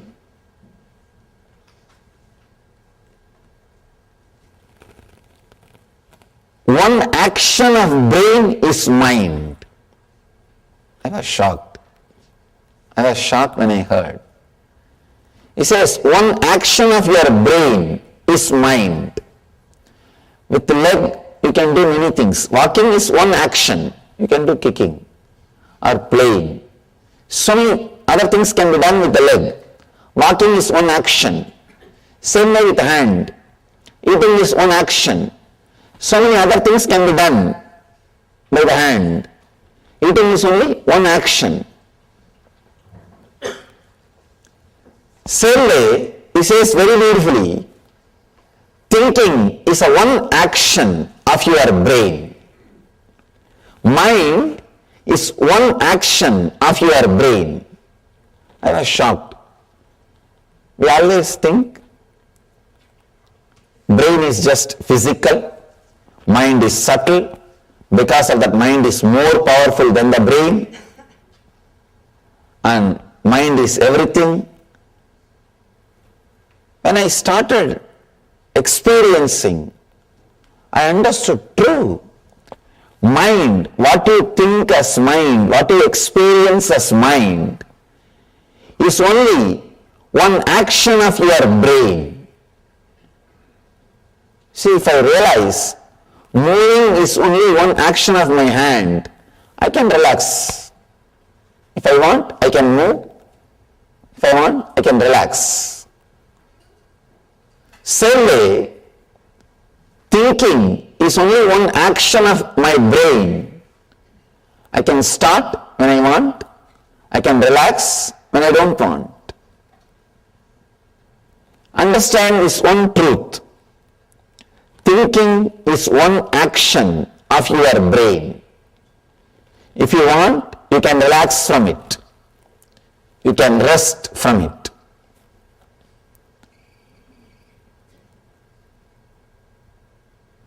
With a deep respect, when I looked into this truth, started analyzing, it is true.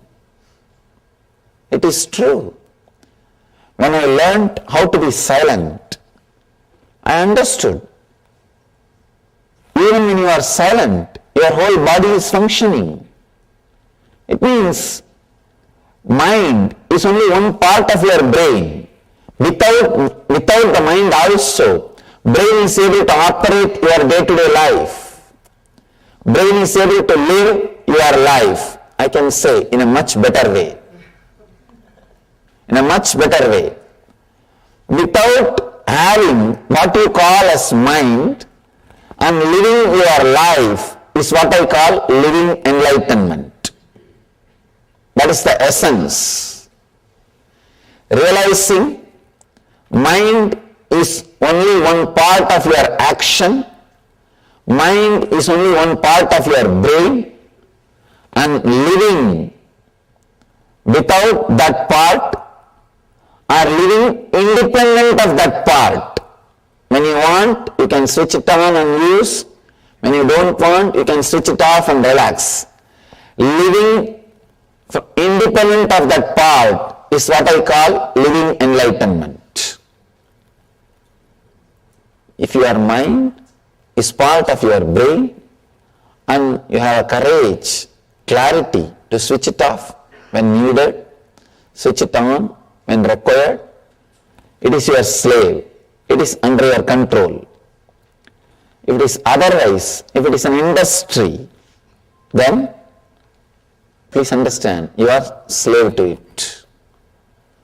These are some of the important truths, I can say essence. Patanjali is not telling stories. He is not giving you anecdotes. He is not giving you jokes. He is not wasting by telling examples. He is very straight. He is very straight, delivering the truth immediately. In the first sutra, he has delivered the whole book. Now whatever he is saying, it's only going to be different methods. In this one sutra, if you realize, if you understand this one sutra, if click happens with this one sutra, you don't need further. You don't need anything else. Just this one sutra is enough. Sit, understand.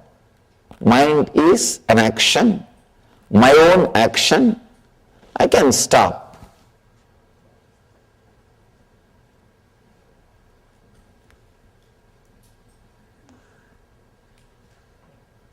All right, let me start. I think I'm done with the whole day. Let me relax. If you can have this awareness,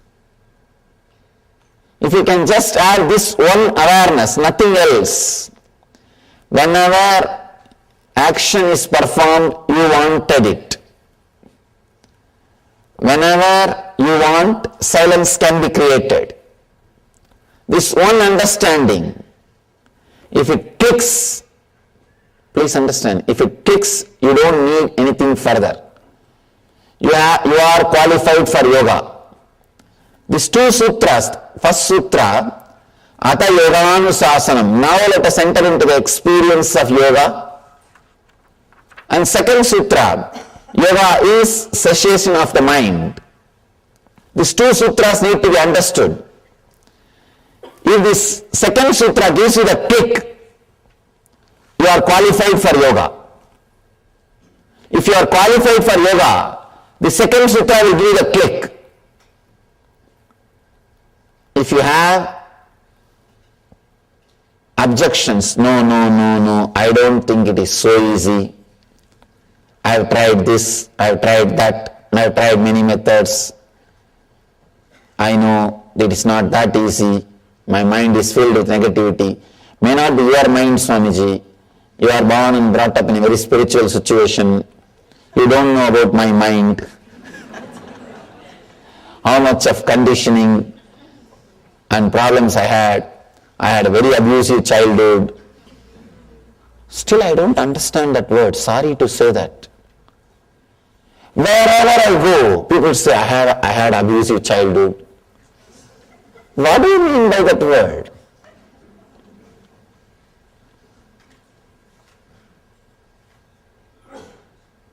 Everywhere people say, I had very abusive childhood, I had very disturbed childhood, I had this problem, that problem. I don't understand. You see, a child takes birth and it grows. Any situation in which it grows can be made into one more complaint. After you grow, you can always complain. Any situation it can be, you can start complaining. You can accept and enjoy any situation. It is just our idea. We always think others did not have this problem. Only I had this problem. So we create an idea. I had abusive childhood. I had this. I had that. I did not have this when I was young. I did not have that when I was young. Constantly judging. There is no scale. The moment you start putting scale, start putting ideas, start saying, no, this is there, that is there, this was there, that was there. Stopping the mind is not that easy. Then now you need to read further.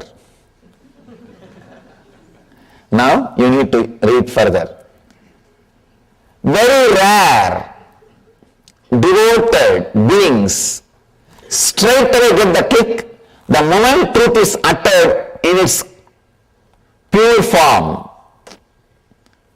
See, in the world, 33% of the people will have straight away the kick when the truth is uttered. Other 33 needs a technique or little convincing. Other 33 will never get it. Now, from my experience, I tell you, I'm traveling all over the world. The first 33, they need to be told, that's all. They are ready. With the deep devotion, with the deep restful awareness, they are ready. They just get it. And something clicks inside them. Yes, what he says is right. So for that 33%, your Yoga Sutra session is over. Relax. Your session is over. Now live. That's all. Remember this one click. Mind is not a thing. It is an action, subtle action. It is your very own subtle action. When you want, you can do it. When you don't want, you can stop it. Mind is one action of your brain. So when you want, you can do it using the brain. When you don't want, you can relax it. That's all. You don't need anything more. If you are second 33, need little convincing, need little logical support, need some techniques, then let's enter into the next sutra. If you are third, I don't know what to do. I don't know what to do. It's an amazing book, very beautifully. Patanjali takes you to the deeper and deeper layers. He's a great master. I can say ultimate master.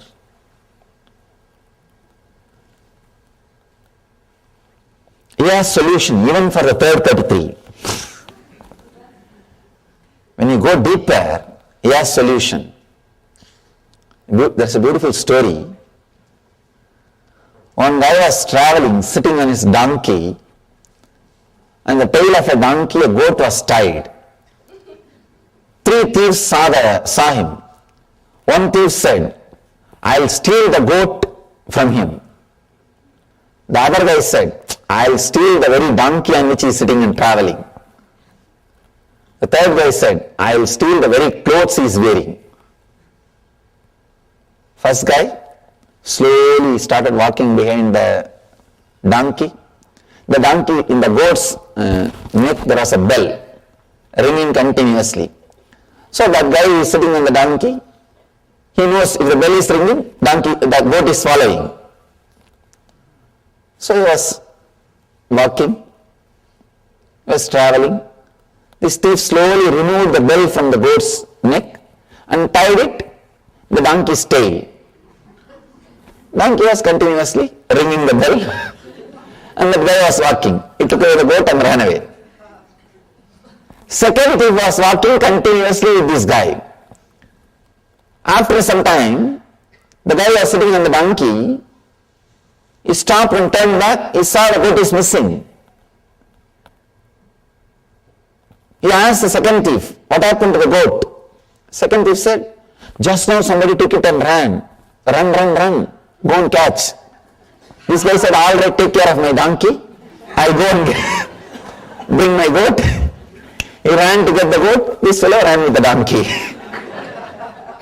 The third thief was following him.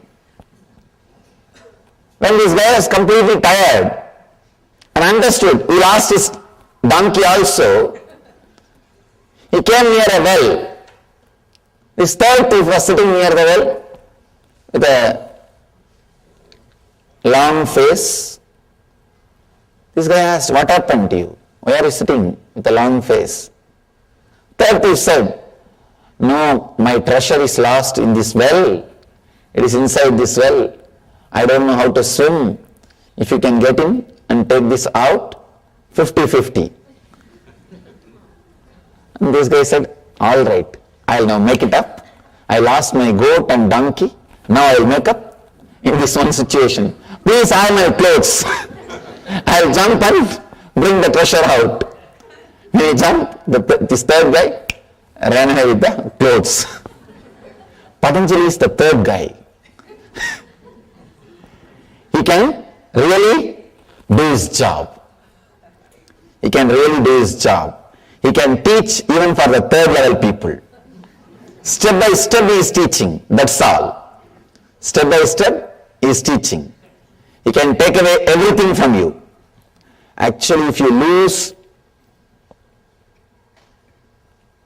with Patanjali, you will gain ultimately. That's a beautiful saying, stotra from Ramana Maharshi, a great enlightened master from my hometown.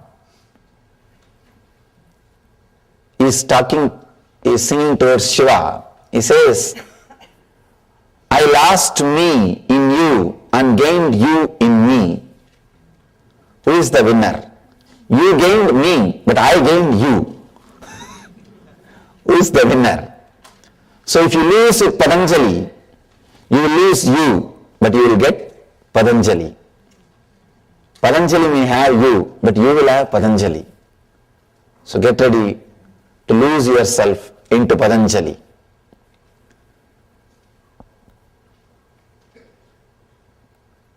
The ultimate master is not just a scholar. He's a great master. Straight away gives you the techniques. I can say this book is Science of Miracles. Manual for miracles. There are some books which creates philosophers. There are some books which creates kings. There are some books which creates business people. This is the book which can create masters who will create religions. This is a book which can create masters who will create religions.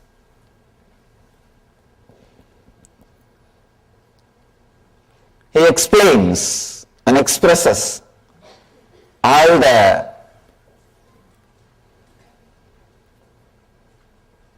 inner signs or secrets of the miracles and spiritual experiences. This sutra, withdrawal from mental thought patterns, is yoga. Yogaha chitta vritti nirodhaha, needs to be understood from another dimension. Let me try to explain this, the another dimension. Actually, when the chitta vrittis, when the mental patterns are stopped, suddenly you enter into a different zone. It's like if all the threads which are tying the balloon, if it is cut, suddenly balloon flies to a different space. Same way, for all the thoughts which are pulling you down, if it is cut, your consciousness soars to a different height. It reaches a different zone. It stays in a different zone.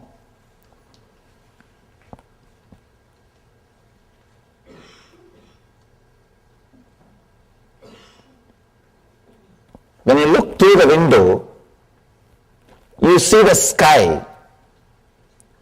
You experience the sky. But sky itself can't be reduced to the size of window. Same way, when the thoughts disappear, you experience the ultimate truth. But the truth itself can't be reduced to one idea of not having thoughts.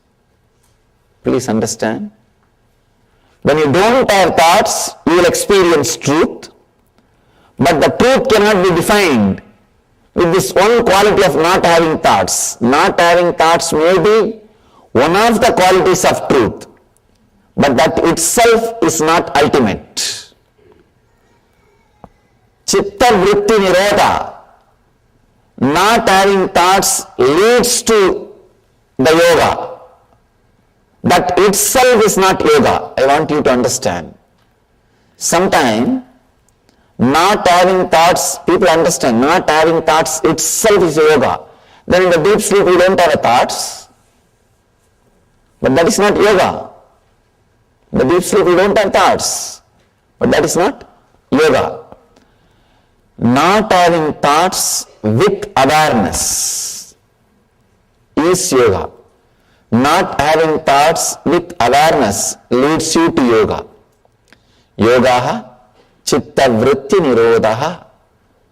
The different formations taken by the mind, if it is not happening, then yoga is happening inside you. Yoga is happening inside you. Yogaha chitta vritti nirodhaha. The next sutra throws more light on this one truth. Let us enter into the next sutra. Tada drashtuhu swarupeva sthanam. This is another beautiful sutra.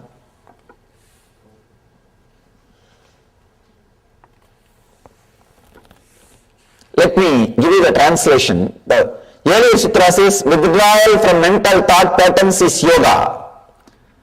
Here, Patanjali says, then results relaxation into one's true nature of limitlessness and total understanding. See, when the thoughts disappear, when the cessation happens, when the chitta vrittis are no more, when the thoughts are no more, when the mental actions are no more, he says, it results relaxation into one's own true nature. That is what I am saying. In a way, even your deep sleep is a pattern of your mind. Anything you can go in and come out is pattern. Anything you can experience is pattern. Please understand. Anything you can experience again and again is pattern. If you understand with this definition, even your sleep is a pattern. Even your sleep is a pattern. You go in and come out, go in and come out. It is a pattern.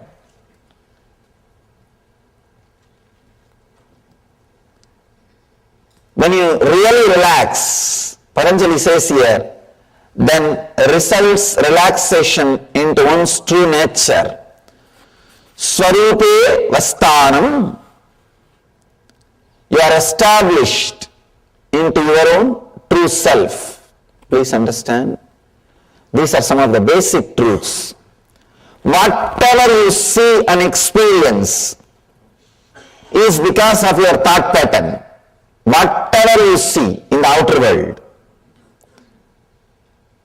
whether it is your health, body, mind, world, relationships, everything is because of your thought pattern.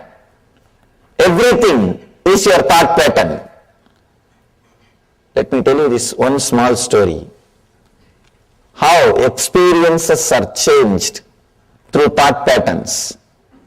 One guy, old guy, went to a village, nearby village, for some purpose.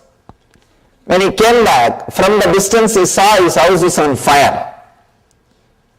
He started rolling on the ground and started crying. In India there is a special way of crying. They don't just cry, they roll on the ground and cry.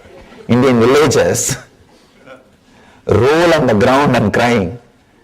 He started rolling on the ground and crying. He had 3 sons. One son came to him and said, "Father, don't worry. Don't you remember yesterday we sold that house?" This guy suddenly stood up, wiped the tears. "Oh, yes. I remember." He's completely relaxed. Next son ran towards him and said, "Father, it is true we sold yesterday, but still you have not got the money." Then again he fell and started rolling on the ground. "Oh, my house is on fire, please save. There is nobody to save, is there nobody to save?" He started calling all gods, all possible help. In India there is only 911. There is no other 911. He started calling and rolling. Nothing can be done. And after a few minutes, again the 3rd son came and said, No, don't worry, father. Just today morning I took the money and deposited in the bank. The other brothers don't know. I took the money. It is not our house. Then immediately sat up again. He wiped the tears. Oh God, everything is okay. Everything is okay. See, the same situation, same person. One moment he is feeling the deep suffering, agony. The other moment he is completely relaxed, settled. Thought patterns. That plays a major role. Actually, I can say that is the only thing in the life, nothing else. It's a thought patterns. There is another one beautiful story in Zen. It's a very deep, subtle truth which will really help you to understand the sutra in a deeper way. People ask me, Swamiji, do you mean to say we should not cry in the situations like this? If somebody's house is on fire, how to be there without crying? People say, I can't be that insensitive, especially when it comes to the death of near and dear one, or some losing the love of a near and dear one. that kind of situations. I can't be so insensitive. People ask me, then I can't be so insensitive. Can't I become enlightened? Understand, it's a very subtle truth you need to understand. One is accepting the situation. Another one is accepting the response happening inside your inner space. There is a beautiful story, Zen story. There is a great master. His disciple also is an enlightened master, Suzuki.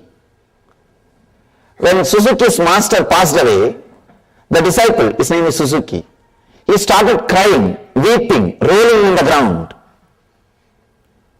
All the other disciples came and asked, Master, what is this? You are an enlightened being.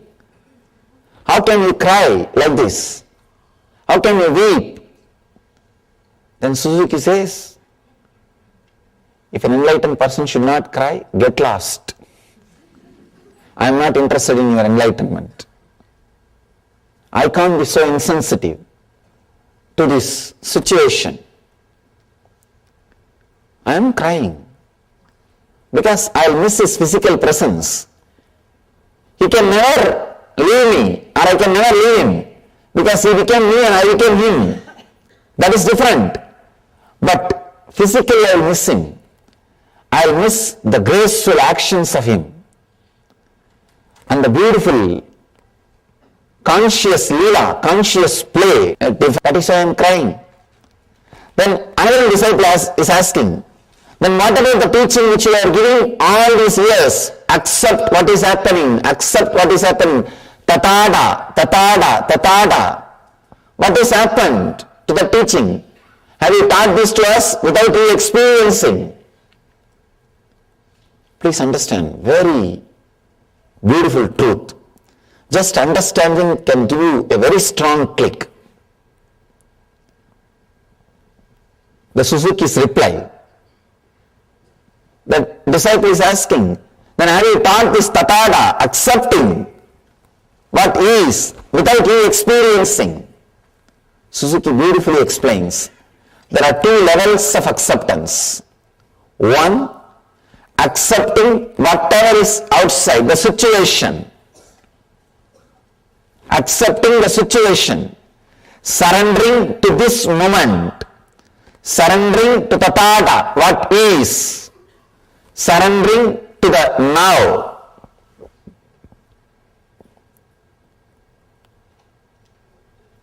When surrendering to the now happens, that does not mean you will be insensitive. You will be insensitive. When you surrender to this moment, for example, this moment that when the master is dead, he is no more in the body. It is not that you will be insensitive. It can create a strong emotions in you, accepting that also. Acceptance in the internal level, in the inner level, the second level. See, usually what we do, we try to accept the situation in the outer world. Then immediately we have a scale. If I accept, I should be behaving like this in the inner world. You don't have acceptance in the inner world. You have a scale. If I accept this situation, I should be peaceful, collective, calm, restful. You have a scale about the inner world. You accepted the outer world, means you are very moral, conscience based, but not conscious based.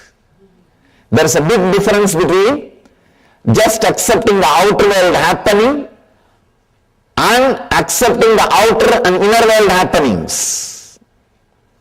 Here, Suzuki is throwing a light, new light on tathata, acceptance.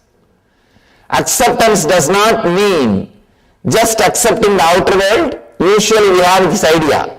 If I accept the situation in the outer world, immediately I should become calm, quiet, relaxed, restful. I should not have any agitation. I should not have any irritation. I should not have any response. Then it means then you are not accepting the inner world. Surrendering to the now means accepting the outer world and the response which is happening in the inner world. Suzuki throws an important light on acceptance. So I have accepted, the master has left the body. Saying I accepted the response which is happening in me, that pain, that suffering, that separation. I accepted that also. This is the complete acceptance. Complete acceptance. Here, that is what Patanjali describes. Yogaha chitta vritti nirodhaha. When completely you accept, when there is no chitta vritti, when there is no action, actually when you have the both acceptance, suddenly you will see you are established in your swarupa, in your nature. We all know only one acceptance. We say, I accept the situation as it is. But you have a strong idea. If you accept the situation, how you should behave, how your mental state should be, there you miss acceptance. There you are not accepting. You should accept in both levels. I accept the outer world situation, and I accept what is the response of that outer world situation in my inner situation, inner space. I accept both the space.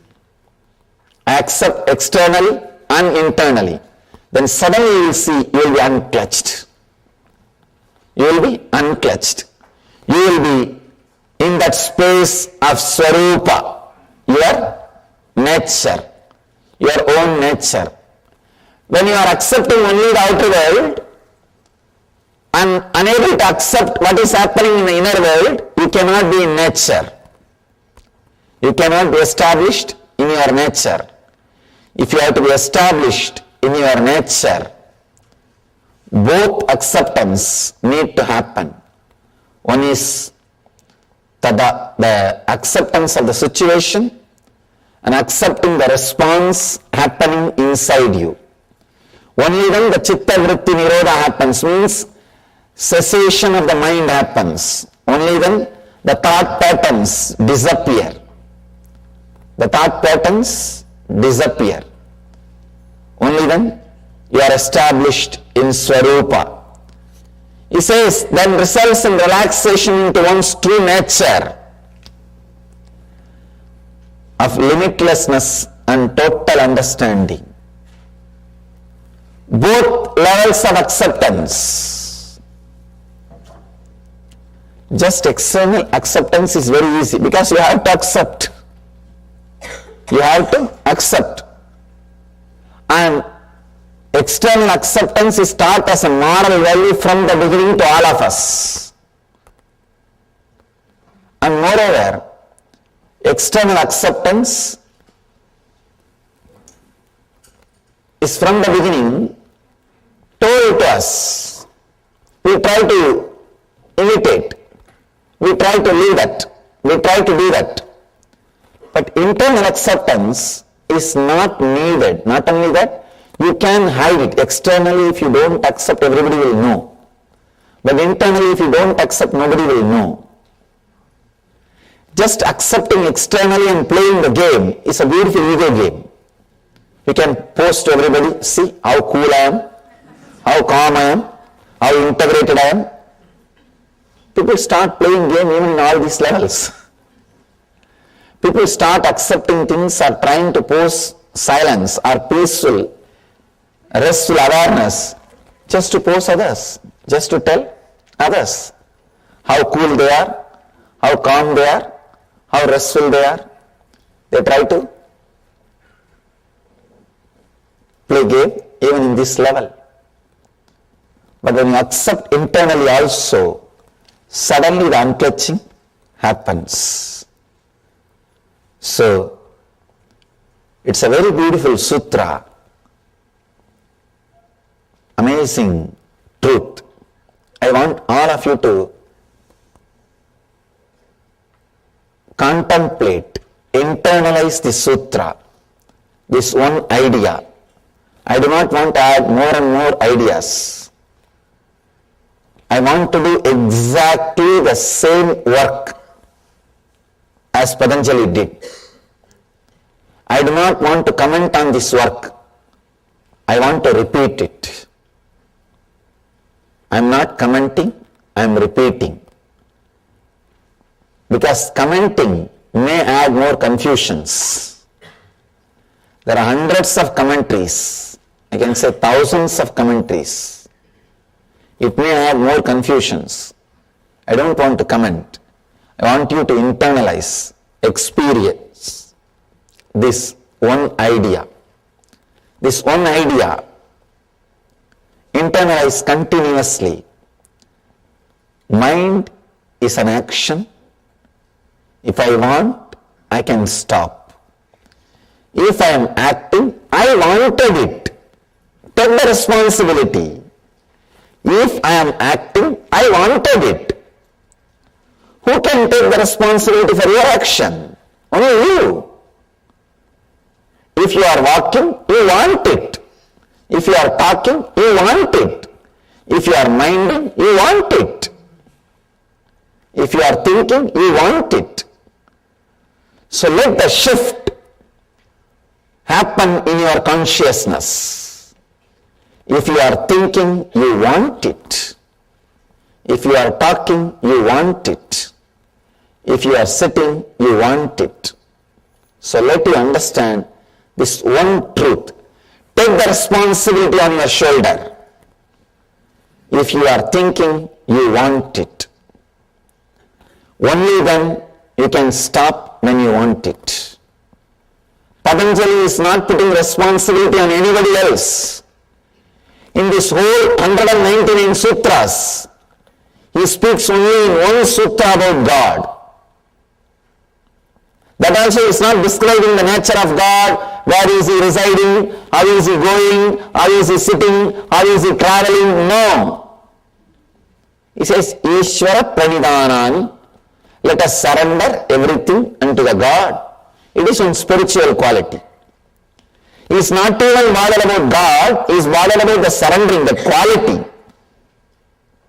He is not talking anywhere else about anything. He says, you can use God as a tool to surrender, that's all. As a tool to surrender. As an object to surrender. That's all. He takes the complete responsibility. So, take the complete responsibility. Even surrendering with responsibility. Understand? Surrendering with responsibility is enlightenment. Responsible surrender is enlightenment. I have seen people surrendering or claiming that they are surrendered. Oh God!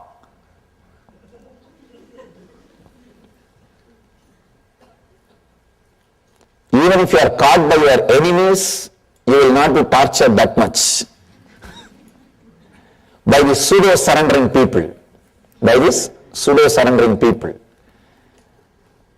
They will claim that they are surrendered, and whatever right happens is their responsibility because of them. Whatever wrong happens, it is because of you.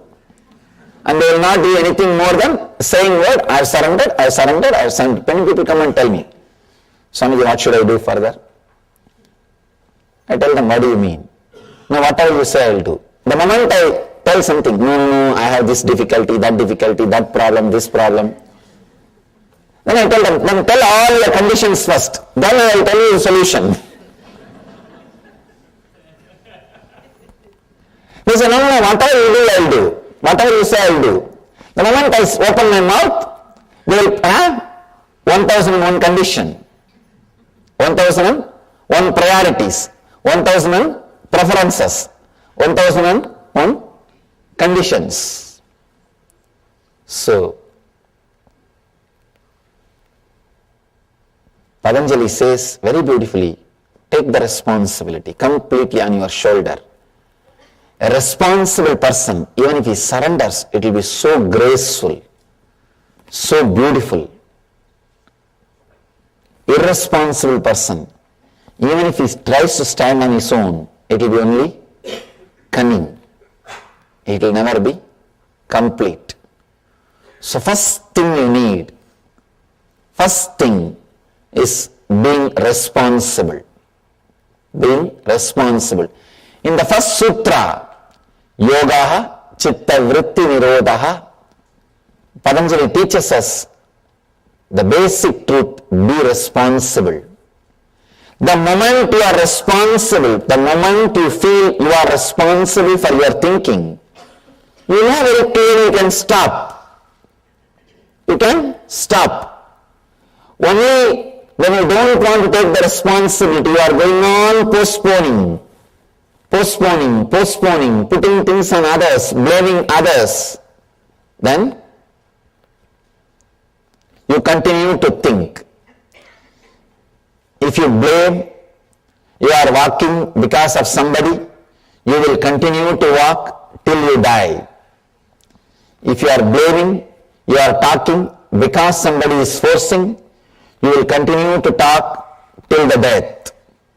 Same way, if you say you are thinking because of somebody else, because of some other reason, you will continue to think till you die, even after you die. So take the responsibility on you. Understand, the truth is you are responsible. Truth is you are responsible. So let you understand you are responsible. Then suddenly you will realize you can stop. You can stop. The essence of this whole sutra, Yogaha Chitta Vritti Nirodhaha, is take the responsibility of your subtle action, which I call mind. When you take the responsibility, you know how to stop thinking, how to stop all kinds of expression. You see, mind is not only thinking, there are so many other patterns. Regulation, channeling, mastery, integration, coordination, stilling, quieting, setting aside of the modification, gross and subtle thought patterns, all these things put together. All these things put together is what Patanjali calls Chitta Vritti Nirodhaha, means cessation of mind. Able to play with it, able to do what you want, like a circus, a gymnasium, able to do whatever you want with your mind, or completely rest without it, is what he calls Yogaha. Nirodha not only means controlling or dropping, it means regulation, channeling, mastery, integration, coordination, stilling, quieting, setting aside of all the modifications of the mind. Of all the modifications of the mind. That is what Patanjali means by the word Nirodhaha. So, I want all of you to contemplate. Let's enter into the first meditation of Yoga Sutra. First meditation of Yoga Sutra is simply doing samadhi, that's all. Now decide, I am moving my hand, I can stop. I am talking, I can stop. I am thinking, I can stop. Just sit with this one truth, with this one sutra. If you are thinking further, be very clear, you are thinking, perfectly alright, thinking is not wrong. I am not saying thinking is wrong. I am saying thinking that you want to stop but you are thinking is wrong. Thinking is not wrong. Thinking you want to stop but you are unable to stop is wrong. So, close your eyes. Sit with a deep, restful awareness.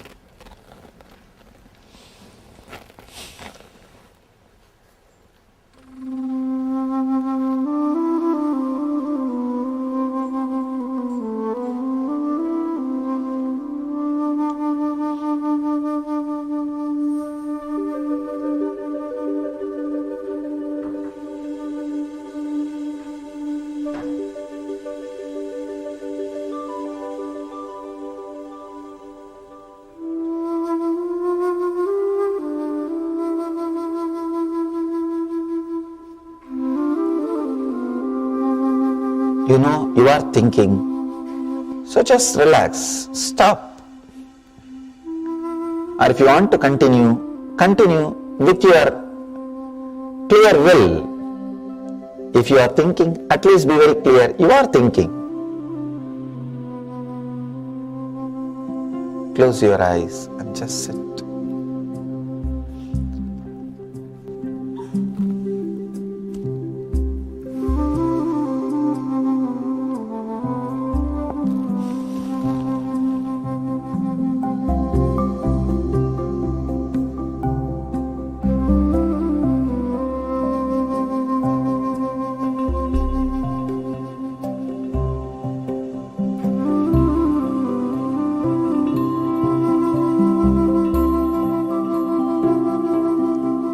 Let my presence and your presence meet each other. Dissolve into the process.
Just sit, remembering you can stop thinking if you want to.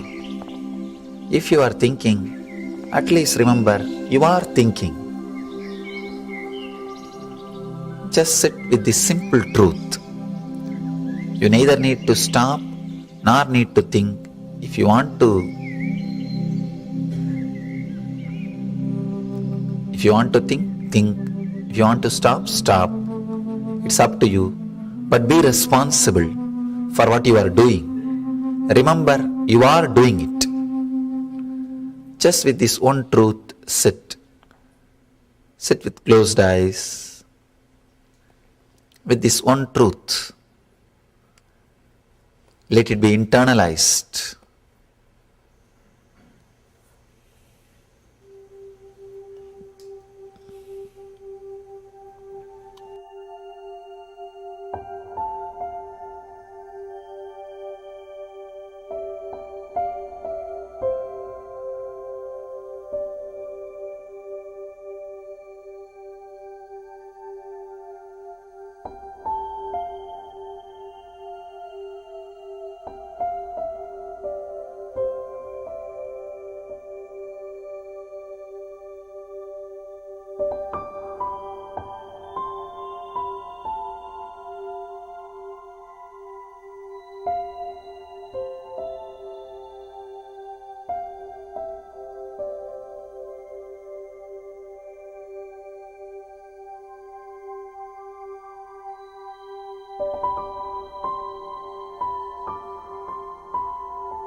I welcome you all with my love and respects. Sixth Sutra, Patanjali is explaining that 5 modifications of the mind: pramana, viparyaya, vigalpa, nidra, smrutayaha. The translation is right knowledge, wrong knowledge, imagination, sleep and memory. These are the 5 modifications which may lead to suffering or joy, anguish or non-anguish. Please understand, 5 modifications: right knowledge, wrong knowledge, imagination, sleep and memory. Let us understand one by one. Is a real master. Is a real master. Even in the second level teaching, he is not losing his truth. He might have put the sugar coat, but he is not reducing the strength of the medicine. That is the mastery you need.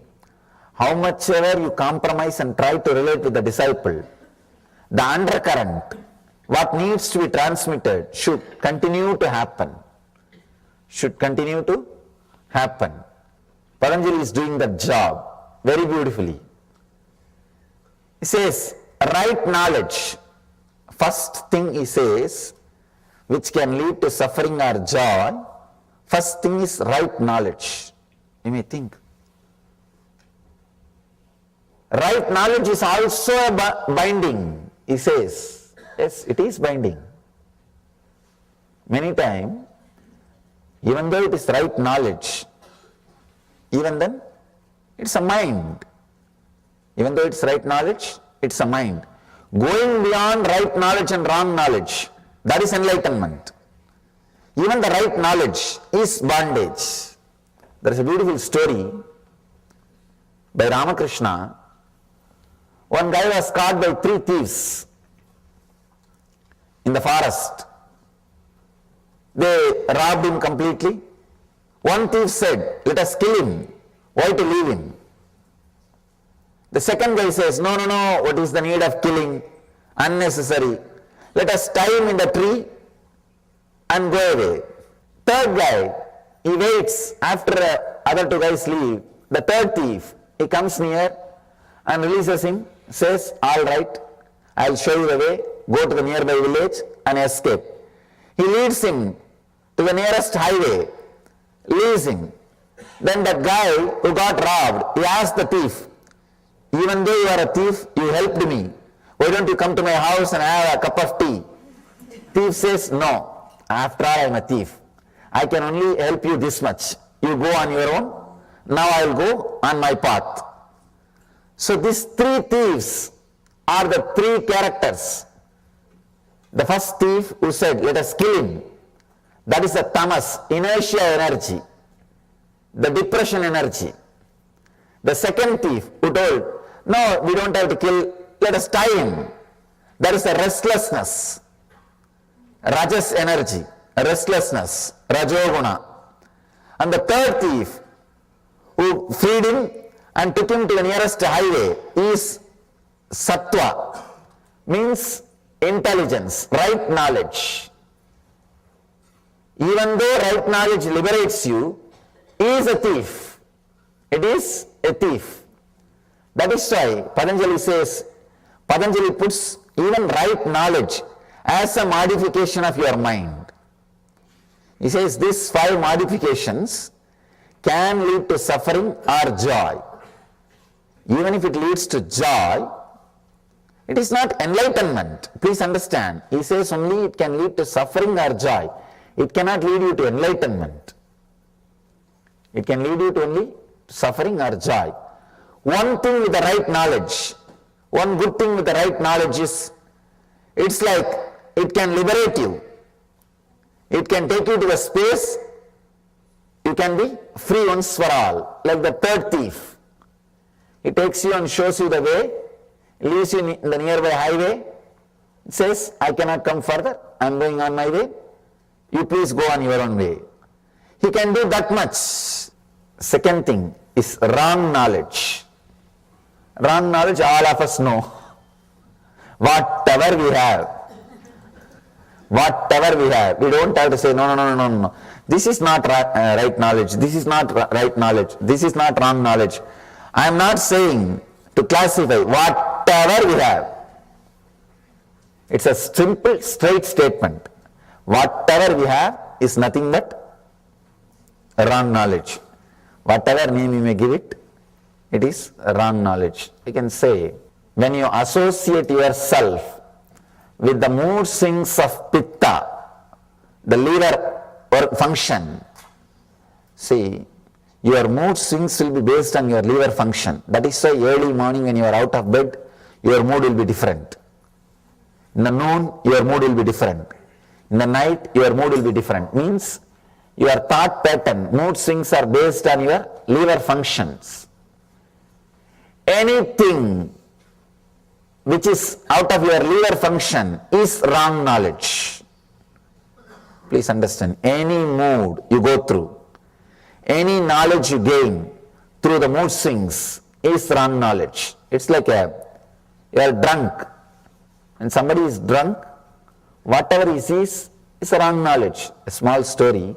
One guy is teaching his own son how to drink moderately. He thought, if I don't teach, his friends will teach him. If I teach, at least I can say where to stop. At least he will be in control. So he continues the class. After some time the son asks, Father, when should I stop taking? When should I stop taking alcohol? The father says, see at the opposite table, 4 people are there. When you see them as 8 people, you should stop taking. Son says, Father, no, don't you see there are only 2.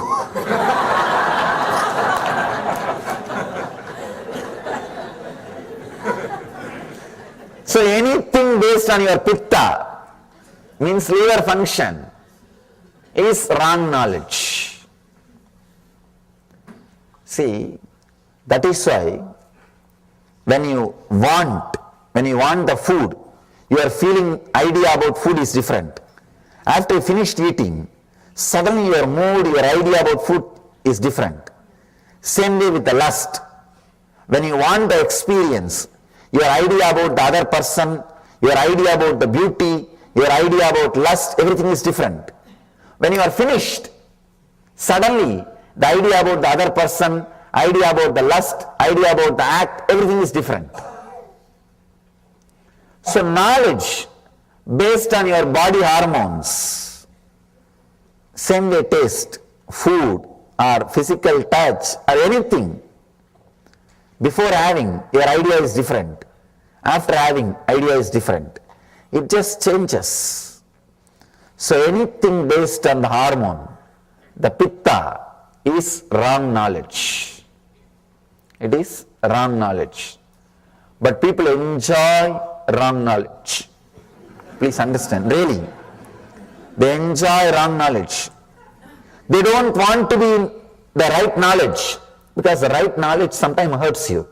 It constantly reminding you to get enlightened. It's like a constant nagging. Get enlightened, get enlightened, get enlightened. You just want to switch it off.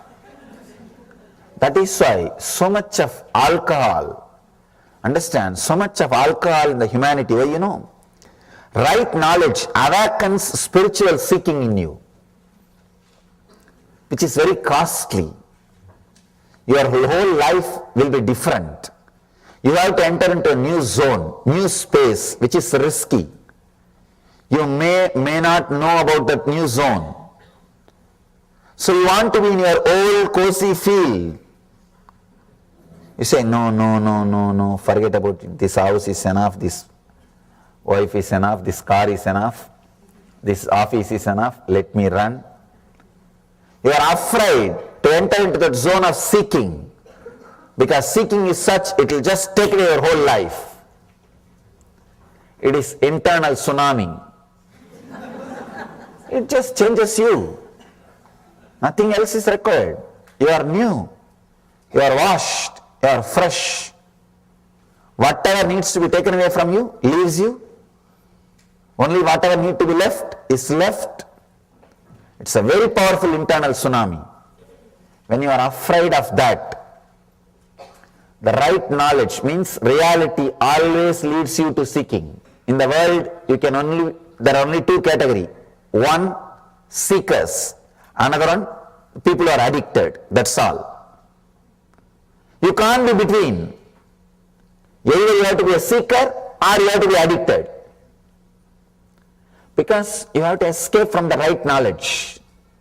You have to put that off. You have to switch it off. You have to divert yourself. You can't be constantly in the right knowledge. Because right knowledge constantly asks you to seek further, seek further, seek further. It doesn't let you rest. So seeking does not let you rest.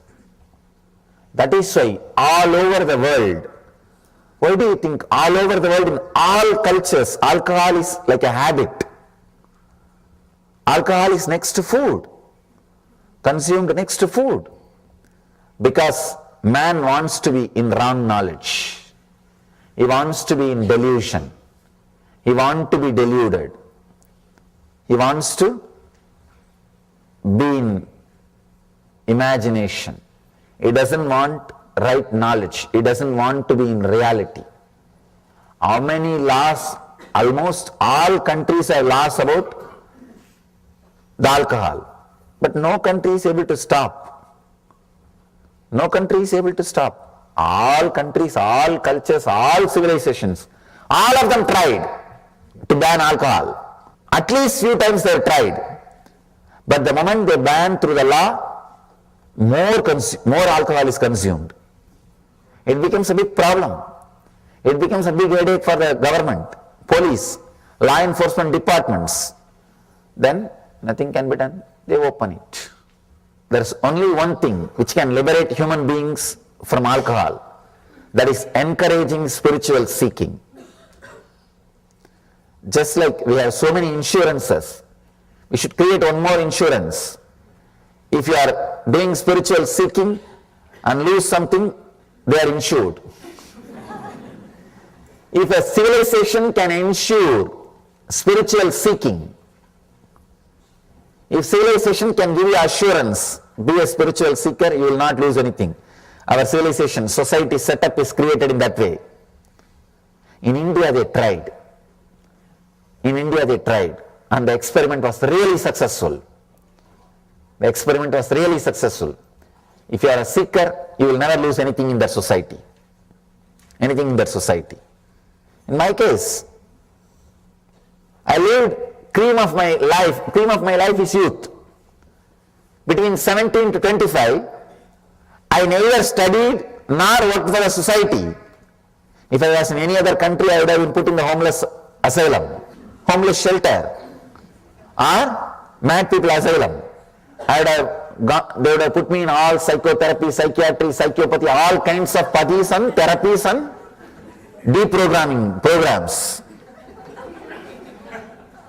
They would have put all possible medicines and doses on me. But the great civilization, the great society did not do that to me. When I was on my own, when I started seeking, it had sympathy, it had passions, it had compassion. Apart from that, it gave me food, shelter, clothes, everything with respect. Understand? Not saying you are an unwanted guy, but we have to maintain what to do. No. Not with that feeling, how the homeless people are served.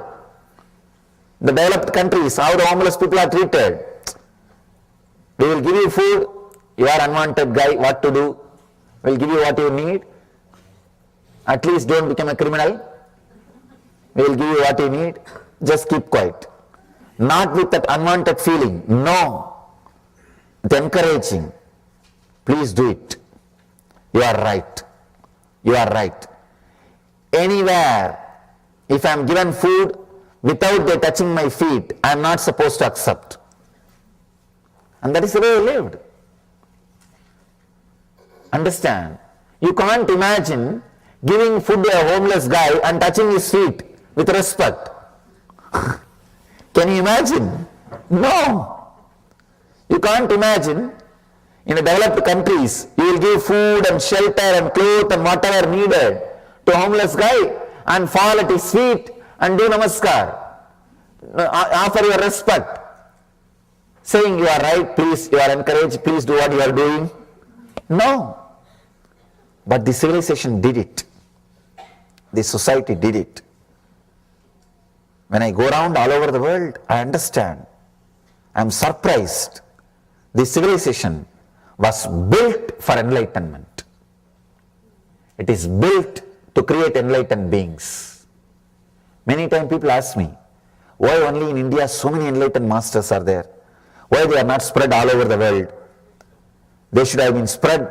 God should have sent here and there. Why they are all completely concentrated in India? Please understand, it is not an accident. It is an incident. The civilization itself is prepared, trained, created for enlightened masters. Same way, there are many things missing. They don't have 911, as I told you yesterday. They don't have many things which developed countries have, but they have few things which no other civilization can produce. They have insurance for seekers. The whole society is an insurance for seekers. Whole civilization is insurance for seekers. Billions and billions of rupees are spent in creating infrastructures, basic needs for the seekers who wander all over the country. Billions of dollars is spent by philanthropists. The first philanthropy activity in India is not creating education infrastructure or medical infrastructure. Infrastructure for seekers. That is the first priority. In India, any rich man, see in the developed countries, any rich man, if he is fed up with the money, if he wants to do charity, only when he feds up with the money, he will do charity. When he feds up with the money and he wants to do charity, the developed countries, he may create an hospital or he may create a school. But in India, if he is fed up with the money and if he wants to do charity, first thing will be, he will create a monastery or a temple. Means infrastructure for seekers. The whole civilization is directed towards enlightenment, towards seeking. So only if you give assurance and respect for seeking, only the civilization which gives assurance and respect for seeking can be liberated from alcohol. If any civilization needs liberation from addiction of alcohol, if it wants to save its citizens from alcohol, the one and only way is encourage seeking. Encourage right knowledge. Lead people towards enlightenment. Lead them towards the conscious growth. Lead them towards superconsciousness. That is the one and only way to liberate from alcohol. Till then, alcohol will continue to rule. The addictions will continue to be there. The drugs, the products which gives the kind of the illusory feeling will continue to exist either directly or indirectly, legally or illegally in the society or under cover. It will continue to exist because man cannot live without right knowledge or wrong knowledge. Right knowledge always leads to seeking. If that is not encouraged, that is not accepted in the society, if that is not the right track which he can take up, if he is not respected, taken care, if he takes up the right knowledge, naturally what he will do? He has no other option. He has to take the wrong knowledge. He has to take the other side. So any civilization wants to save its citizens, its people from the addiction or products which creates delusions and illusions, The one and only way is encourage right knowledge. Let that civilization think about encouraging seeking. Let that civilization think about supporting the seeking. In India, I have seen every 30 miles you will have a place for resting and food if you are a seeker. Because I walked length and breadth of India. Maximum I can walk only 30 miles per day. So I have to rest. I have always found a temple or a monastery where I can rest. I am respected, supported just because I am a seeker. No other qualification. No ID card is required. In India there is no social security number. Please understand. But first of all, there is no security. What about social security number? There is no social security number. There is no way to track. There is no way to find out information about you. Nothing exists. The only social security number is this color dress. That's all. You will be surprised. Even in the train, government trains, the government officials who are supposed to take care that whether TTs, ticket checkers, will not ask for a ticket. If you are wearing this cloth, I am giving you some tips to travel in India.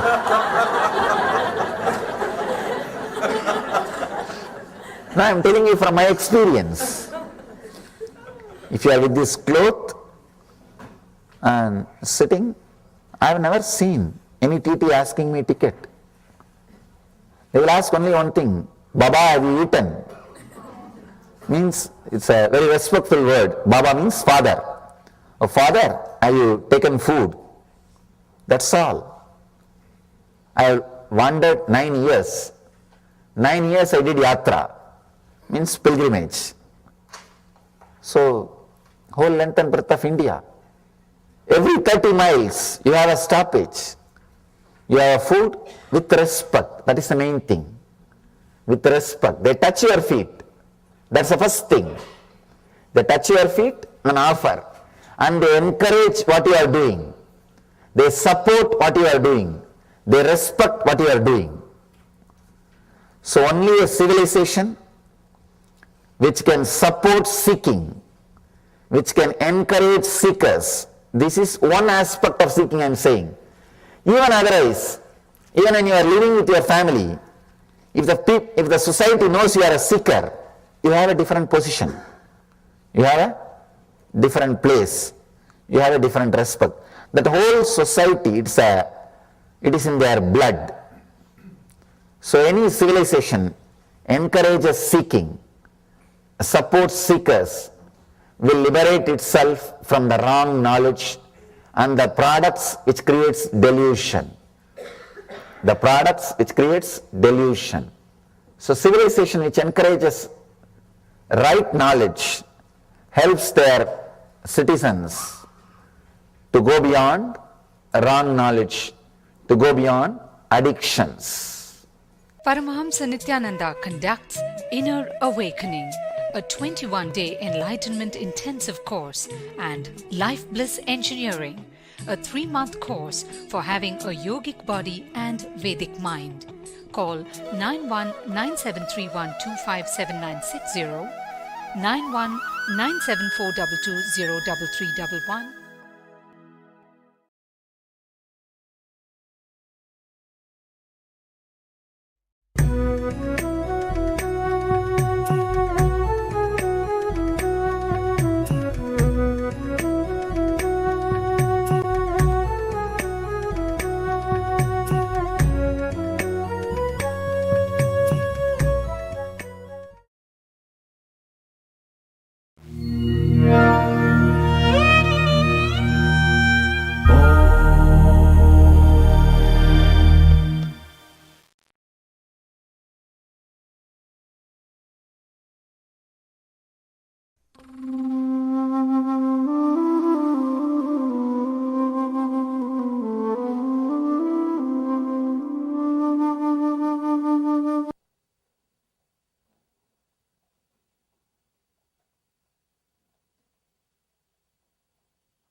सदाशिवसमारम्भां शङ्कराचार्यमध्यमाम् अस्मदाचार्यपर्यन्तां वन्दे गुरुपरम्पराम्.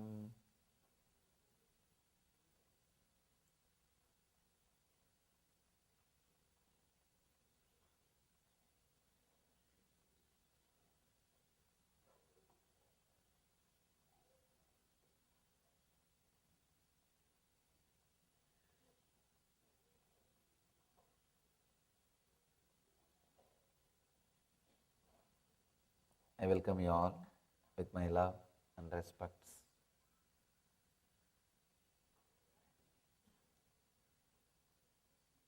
Let me take few minutes to introduce this great book, Patanjali Yoga Sutras, and today's subject to all of you. You may be aware that I am delivering a series of discourses on Patanjali. He is the father of yoga. From this book, all yogic traditions originated. I can say not only all yogic traditions, almost all religions are influenced directly or indirectly from these sacred and secret teachings. Maybe 5,000 years old, these teachings are from a great master Patanjali, who lived in a place called Chidambaram in South India, in Tamil Nadu, and left the body in a place called Rameshwaram in South India. Just in few words, in few sutras, he is trying to explain all the great truths. Just in seed form, he is sharing all the great truths with us. Today we will be working on 11th. Today we will be working on the 11th sutra. Every day I am explaining the secret, deeper meanings of each sutra. Patanjali is talking about 5 different modifications of the mind which can lead either to pain or joy inside us. 5 different modifications. 1. Right knowledge. 2. Wrong knowledge. 3. Imagination or fantasy. 4. Please understand, each subject is taking us one by one, step by step, subtle and subtler. Subtler and subtler is taking us to deeper zones. Right knowledge, wrong knowledge, imagination, and sleep and memory. These are the 5 modifications of the mind. Right knowledge. With right knowledge, you don't need to work on it. If you just allow it to be there, it will lead you to joy. With wrong knowledge, you need to work on the content. You need to change the direction. With fantasy, not just changing the direction, you have to completely change the very content itself. Sleep, not only content, even the container has to be changed. Is taking us to deeper layers. 5th is memory. Today we will see the 5th modification. I have already explained all the other 4 modifications. Today we will see the 5th modification, memory. Patanjali is helping us how to use each modification to achieve joy, more and more bliss, more and more freedom, more and more ecstasy. See, all these 5 modifications can lead to suffering or joy, depending on us. Right knowledge, wrong knowledge, imagination, sleep, memory. These are the 5 modifications of the mind. If you don't know how to use them, it can lead to suffering. If you know how to use them, it can lead to joy. It is just intelligence. It is just intelligence, how you use it. These 5 modifications, either it can bring pain, suffering and disturbance, or it can lead us to joy, bliss and fulfillment. How you live with it, how you handle it, how you behave, how you go through the whole situation.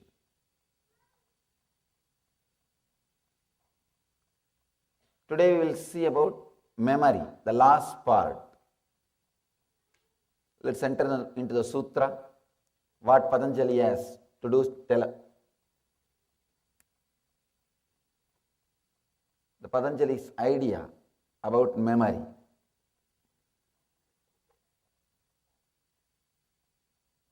Anubhuta Vishaya Asampramosha Smrutihi.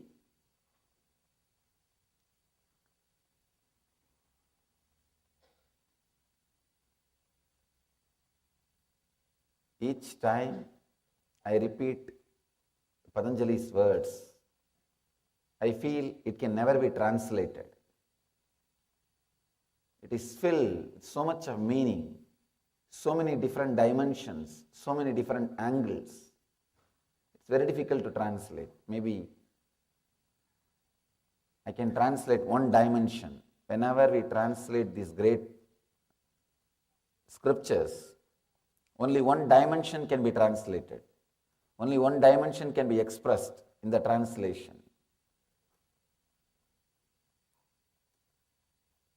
I'll give you the translation which expresses one dimension.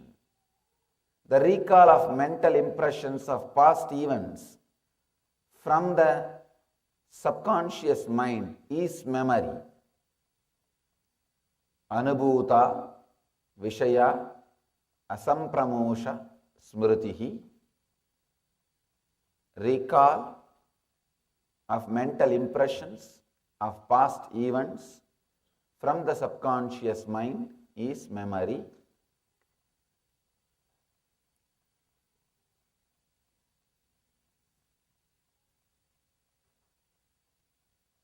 The memory can lead either to suffering or to joy in our day-to-day life.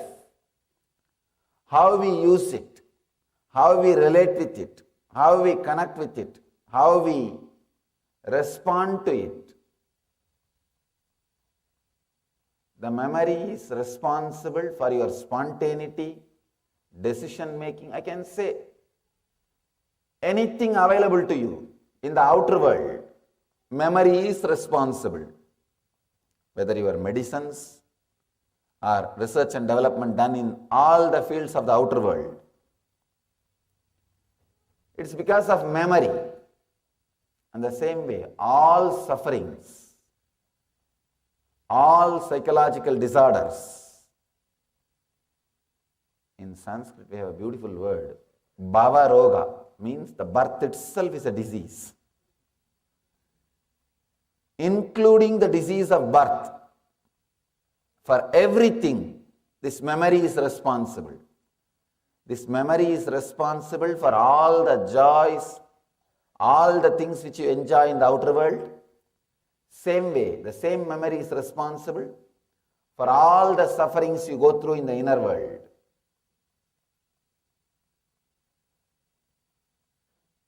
One more thing you need to understand. Memory is responsible for all the joys you experience in the outer world. And not using the memory is responsible for all the sufferings you go through in the outer world. Same way, all the disturbances you go through in the inside is because of constant using of memory. All the joy you will experience inside if you are away from memory. Please understand the paradox. In the outer world, using memory brings comforts, luxury, things you need. But not using memory brings suffering, absent-mindedness, disturbance. In the inner world, using memory brings all kinds of problems. Relaxing from memory brings tremendous joy and peace. In Sanskrit, we have a beautiful word, trobhava, means hiding, making you forget. This is described as one of the actions of God. Making you forget is supposed to be one of the actions of God. God is doing 5 actions. 1, creation, and sustaining, and destroying, making you forget, and giving you enlightenment. You may think, why God should do the act of making me forget things? Why should you take away memory from me? The other day, one guy came to me and asked, Swamiji, please give me some technique that I should be able to remember all my past lives. In Kalpataru program. Kalpataru is supposed to be the program. Whatever people ask, they have to experience. I said, do you know the side effect or after effects of what you are asking? He said, I want to know all my past births, Swamiji. I want to know where I was, what I was doing and everything. I asked him, first of all, why did you come for this meditation program? To find peace, Swamiji. I asked him, what is your age? He said, 42, Swamiji. These last 42 years' memories are not letting you to be in peace. Understand, you are not able to handle just the 42 years' memories. If suddenly the past life memories are awakened inside you, and 2-3 more births, it means almost like maybe 200 years.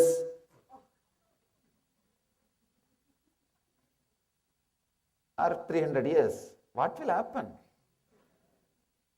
We will go crazy. We will become mad. That is the reason inside we have an automatic mechanism. Once it reaches certain load, automatically run clutches. It just disconnects and it goes to archives. It is not available to you directly. I can say there are 3 levels of memories. The files which you have on your table, which you handle every day. You know who is your wife, who is your son, who is your daughter, who is your mother, and who is your boss. The relationships which you maintain, the place where you live, the files which are directly connected to your day-to-day routine. There are memories which are in the cupboard, inside your office, which are in your cupboard. If you want, you can retrieve them. It's like the friends with whom you spent your time 10 years before, or the vacation which you went 5 years before. If you want, you can bring them, but it will not be continuously available on the table. That's the second kind of memory. The third, which is in archives room, you can't access without a special key, meditation techniques. That's a past birth. Once the load becomes too much on the table, there is automatic system to move the files automatically to the archives room. That is what we call trobhava. Reducing the load on your consciousness. Please understand, the modern day psychology and psychotherapy, all of them look too small in front of Patanjali. in front of his depth and his clarity and his vision, I am surprised he is able to penetrate, describe, give solution for all modern day men problems.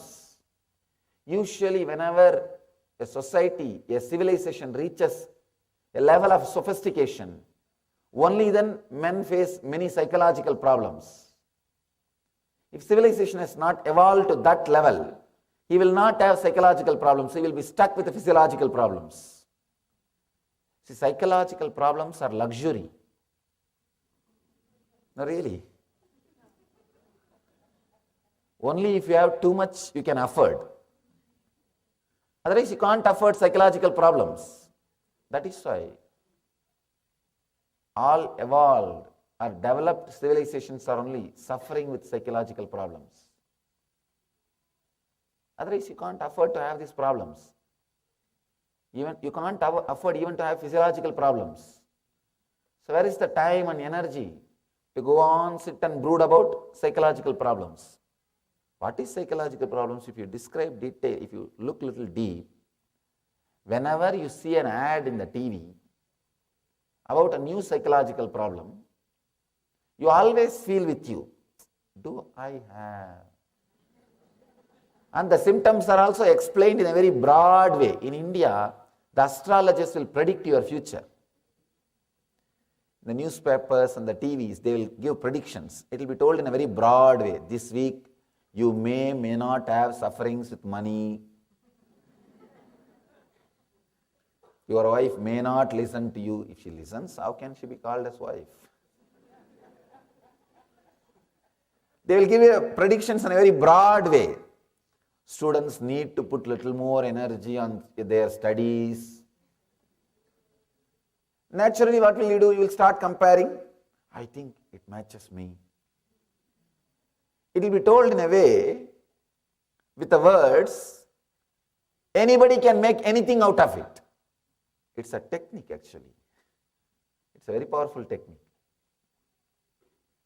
It has to be very generalized, and same way anybody wants, he can pick up and connect with himself. Same way, here I have seen these TV ads for psychological problems, even physical problems. The other day I was reading an article. It says, any psychiatric disorder, you create a symptom and the whole system announce about that problem, publicize about that problem, you have people who are having that problem. How come? How come it is happening? Any problem you announce, you have people. Actually what happens when you announce some 2-3 symptoms? Constant irritation for last 1 week, emotional outburst 3 times a week. You give this kind of symptoms. What do you do first thing when you listen to the symptoms? I think in that 4 symptom I may be having 1. Should I check once with the doctor? One side of the mind says, no, I am okay, everything is okay. Slowly when you listen to the same advertisement next time, you think, I think, why take risk? Better, let's check once with the doctor. And when you listen to the same advertisement 3rd time, you are almost ready. I think not only 1 symptom, I can say even for the 2nd question, yes. You go for some test. By the time you finish all the medical routine, you feel you will say yes for all the 4 symptoms. It is just luxury. You need to constantly brood over it. Otherwise you can't create psychiatric troubles, psychological problems, psychiatric disorders. I am surprised. 5,000 years ago, Patanjali is able to look into the problems of developed civilizations. I don't think India had all these problems 5,000 years ago. Even though it was a developed civilization in a different way, but he was able to penetrate and look into the human consciousness and see what all can come, what all can happen. I can say Patanjali is the oldest book, oldest scripture which is relevant to largest number of modern men in the planet Earth. Please understand. Oldest book which is relevant to the largest crowd in the civilized world. Other day I was reading the Times magazine which says one among the 4 Americans some way, directly or indirectly, practice some form of yoga. Of course, we have thousands of forms of yoga now, super deluxe Kundalini yoga. I was shocked when I read the names. All kinds of deluxe, super deluxe, all kinds of power, so many varieties of yoga, so many brands of yoga. Anyhow, he is the father of all those brands. Fortunately, he is not seeing all his brands.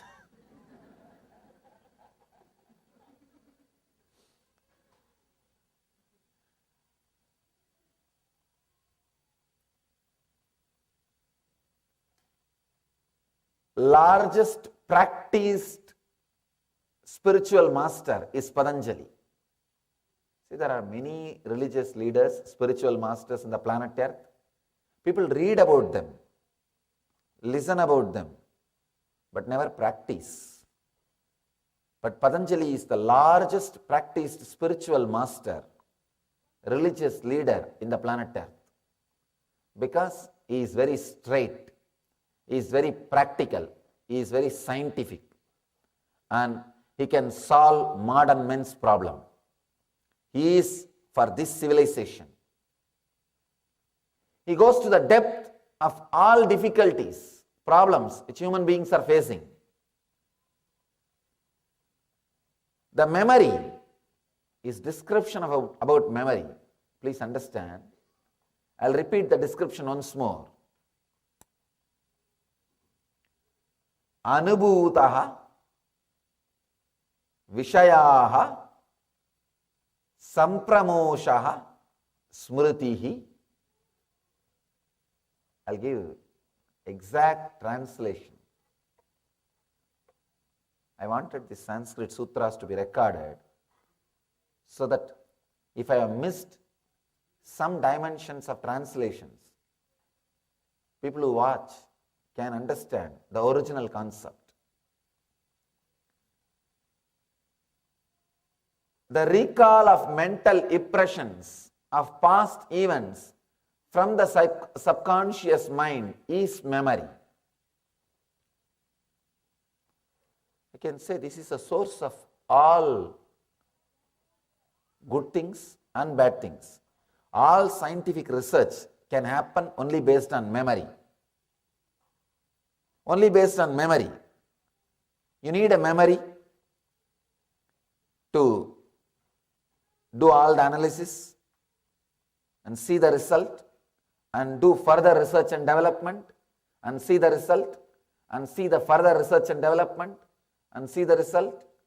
For all research and development, whether it is in the medical field or in the field of construction or in the field of flying or in the field of administration or in the field of execution, any field it may be, the memory is a base. The more memory you store it and make it available for you, you are a leader. That's all. Leader is a person who can handle large quantity of memory with a very sharp quality of presence. Sometimes people have a large quantity of memory, but they can't retrieve with a sharp quality.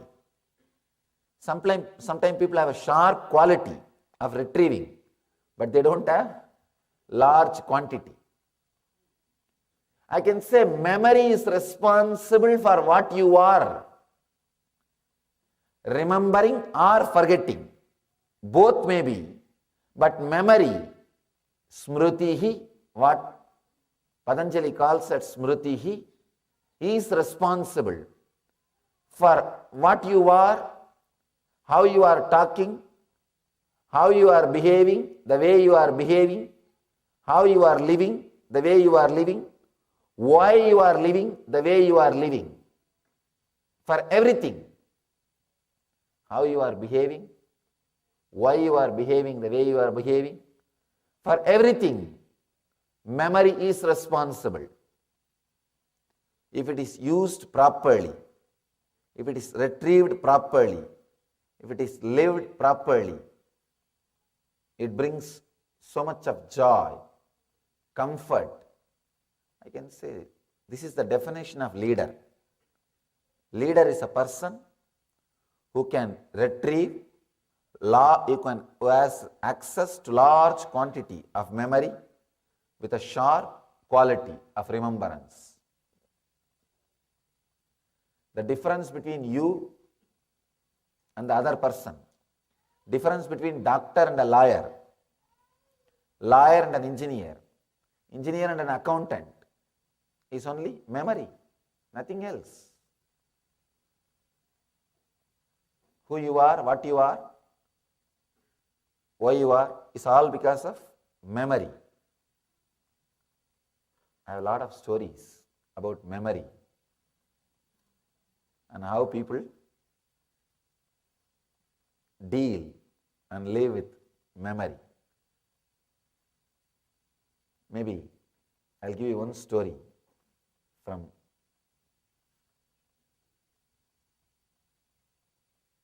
about how you can repeat and use the memory in a wrong way. 3 engineers and 2 accountants are traveling in the train. 2 accountants are talking how the train tickets are very expensive. 3 engineers say, no, we take only 1 ticket and all of us share because train tickets are too expensive and we always travel in this train. These accountants, being accountants, they asked, how are you managing? The ticket checker comes, what do you do? This guy said, just see the drama. When a TT comes, these guys get into the restroom. TT goes over the restroom and knocks, ticket. One arm comes out of the door and gives the ticket. That guy goes. These 2 accountants are very impressed by the whole scene. Next time, when they were coming back, these 2 accountants did the same thing. Both of them got only 1 ticket. These 3 engineers did not even buy 1 ticket. The accountants warned them, hey, without even having 1 ticket, it's not going to do. Engineers said, just wait and see. We know how to manage. TT came. First, both accountants ran into the restroom. The engineers waited. After 2 minutes, one engineer went and knocked the door and asked ticket. The guy opened and gave the ticket. Now you know the rest of the story.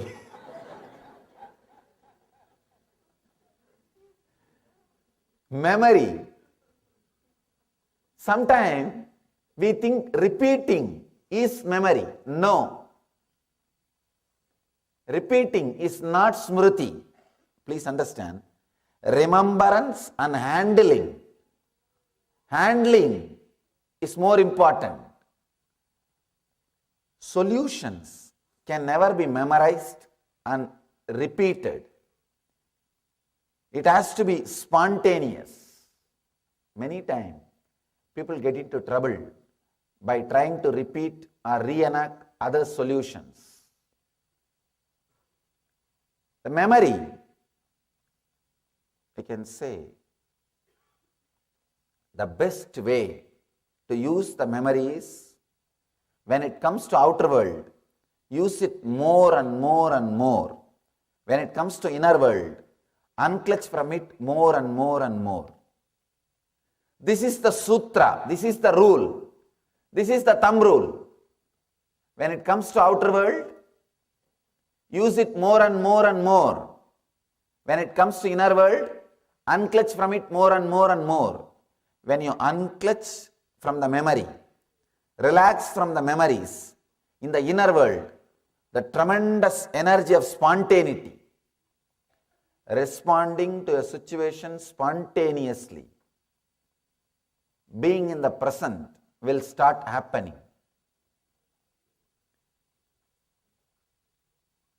Grace, there is a beautiful word, Sanskrit word, mahima. Mahima means grace. The mahima happens to you when you are unclutching from the memory. When you unclutch from memory, the grace starts happening inside you. Means wherever you go, whatever you do, a tremendous feeling security starts radiating around you, starts happening inside you. Please understand, only a person who feels completely secured can unclutch from his memory. Only a person who can unclutch from his memory can feel completely secured. All over the world, I am continuously giving discourses. Every day, if you see the website, you will see somewhere or other I am speaking. And I have only sutras in front of me. This book is just sutras, nothing else. Sutras and some stories, means jokes, just to share with you. No other hints. People ask me many times. This book has only, the sutra also I bring the same sutra. I bring it so that verbatim I repeat. Sometimes people think sutra also I am making it. No, I am talking from the original sutras. People ask me, how do you speak, Swami? Continuously, without any preparation or hints or notes. Last 6 years of my public life, I have spoken at most 5,000 hours. Only when I speak on the scriptures, I even keep these sutras. People ask me. All I tell them is only one thing. Somehow, fortunately, I learnt how to unclutch from memories. How to unclutch from memories.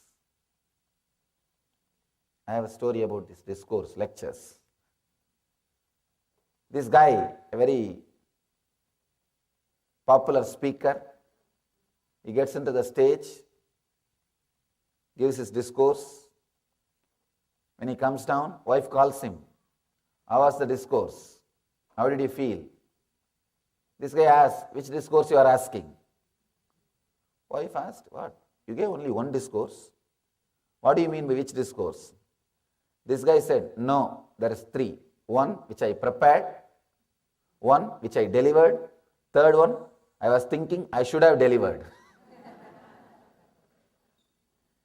When you are not able to unclutch from memory, you will be constantly suffering with these 3 problems, not only in public discourse, even while you handle your friends. When you go to meet your friends, even if they are close friends, while you are driving the car, you are preparing your lecture. What you should tell, and if she responds in this way, what you should tell, and if she talks in that way, what you should tell. Almost you have prepared some 30 sentences, statements. When you go on land, she just changes her third statement, you are at loss. Because you prepared in a different direction. She is taking the whole conversation in different direction. Now you are at loss. Please understand. Sometimes, too much being dependent on memory, we become sterile, dead. The life is lost. The so-called education, the education which happens to you, Please understand, I am using the word happens to you because I feel sometimes it is an accident. I feel so fortunate I did not go to proper school. I could retain my intelligence. No, really. Even the people who don't accept the ideas I am teaching, they are surprised by my memory and ability to recall things and present it properly. Even my distractors, they accept one thing non-controversially, my amazing intelligence and memory. I tell them, all because I did not go to proper school, that your regular college, that regular university. I kept myself out of it. Now the big problem, our regular universities and colleges are teaching you how to gather more and more memory, but they don't teach you how to unclutch from it when you don't need, and how to handle it when you really need. That knowledge is never delivered to you. Please understand. That's the worst thing done to you. It's like you are taught how to eat, but you are not taught how to clean your stomach, or how to be away from it whenever needed. It's like I can say, slow poison. So much of memory is put inside your system. Sometimes you can't retrieve when you want. Sometimes you are overcrowded by it when you don't want. I can say all problems, all disturbances, anything, whatever you think as problem, including physical problems. Please understand, including physical diseases. When I use the word, I mean it. Including physical disorders, because most of our physical disorders are from psychosomatic problems. Even they are because of unable to handle this one concept, memory, this one truth, memory. Constantly we are struggling, we are suffering with memory. When it comes to outer world, knowing how to handle more and more. When it comes to inner world, knowing how to unclutch more and more. I can say from my own experience, the more you unclutch, more memories are available to you without disturbance. Please understand. You need to understand deeper truths of memory. Real deeper truths of memory, because unable to handle memory not only creates problems in the young age, it creates too difficult, complicated problems in the old age. In the old age, you are filled with too many memories. That is why whenever you sit with an elderly person, he starts, in 1962 when I was in army. You can't help. Because he is loaded with it. His inner space is filled with it. What else he can do? And it is overflowing. Unfortunately, nobody is there to listen. Unfortunately, nobody is there to listen. Please, can you stop photographing? It attracts others' attention unnecessarily.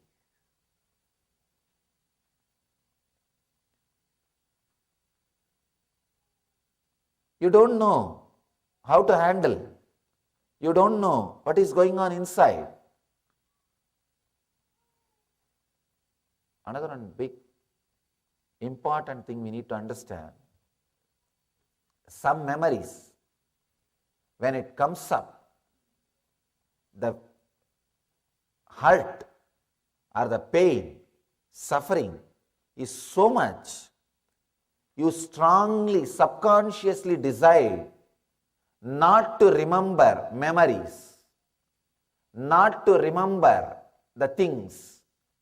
When you again and again subconsciously decide to forget things, you land in Alzheimer's. Please understand, Alzheimer's is very closely connected.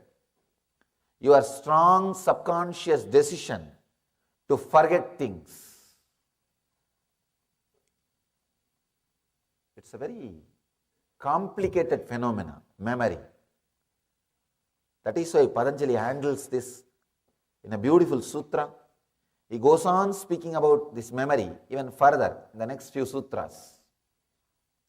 Not immediately, in different chapters. In different chapters, he speaks about memory. He explains how to handle. See, the memory can be used either to liberate you from all the sufferings or to put you in all kinds of difficulties. For one example, if you are hurt by somebody wearing white dress in a particular place, whenever you cross that place, you will remember the same pain, even though you know that person is not there. Or whenever you see the person with the same dress, even though you know the person is not the same, the dress may be same, person is not same, you have that same pain inside you. Many times, when you don't want to remember, memories comes up. Many times, when you want to remember, memories do not come up.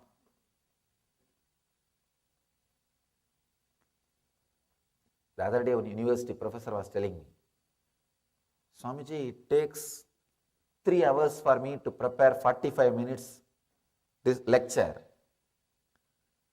And after that, I am always stressed when I am presenting that lecture to my students, whether I am remembering all the points or not.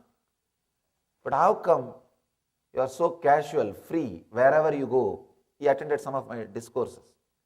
Wherever you go, I am seeing you are just constantly expressing for hours together. How is it happening? I told him, fortunately, I don't remember things. That is the truth. Fortunately, I learned the technique of unclutching. Please understand, when you learn the technique of unclutching, the quantity of memory available to you, the quality to retrieve, both are just, I can say, increased, not few persons, not in the percentage level. It just explodes, maybe few hundred times. If you understand this science, you will understand much deeply what I am trying to express.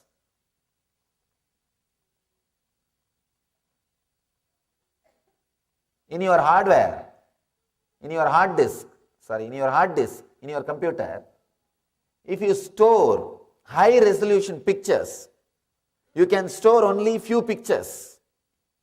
And retrieving also takes too much of time. You will have to be sitting with the clock, wait. Retrieving is also too difficult. You can store only few, and retrieving is also difficult. It takes time. But if everything is Word document in your hard disk, you can store a lot. Retrieving also will be very easy. How to make high resolution pictures which are there in your hard disk into a Word document? That is the whole technique. See, what is high resolution picture? Inside your hard disk, the pictures which are too much affecting you, disturbing you emotionally, which are stored inside you with a lot of emotional connections. That is what is high resolution picture. High resolution picture means which are taking too much of your inner space. For example, your relationships, even remembering once a strong emotional connection, love or hatred. So much of your inner space is occupied by that person's picture. The moment you remember the person, you can see 1,000 thoughts about that person will come up. Whether love or hatred, 1,000 thoughts will come up. Means high resolution picture.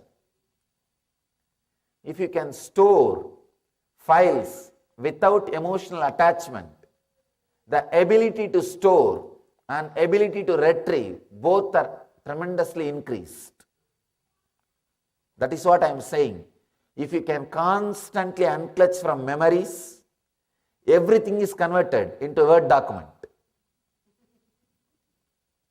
All high-res pictures are in the form of Word document.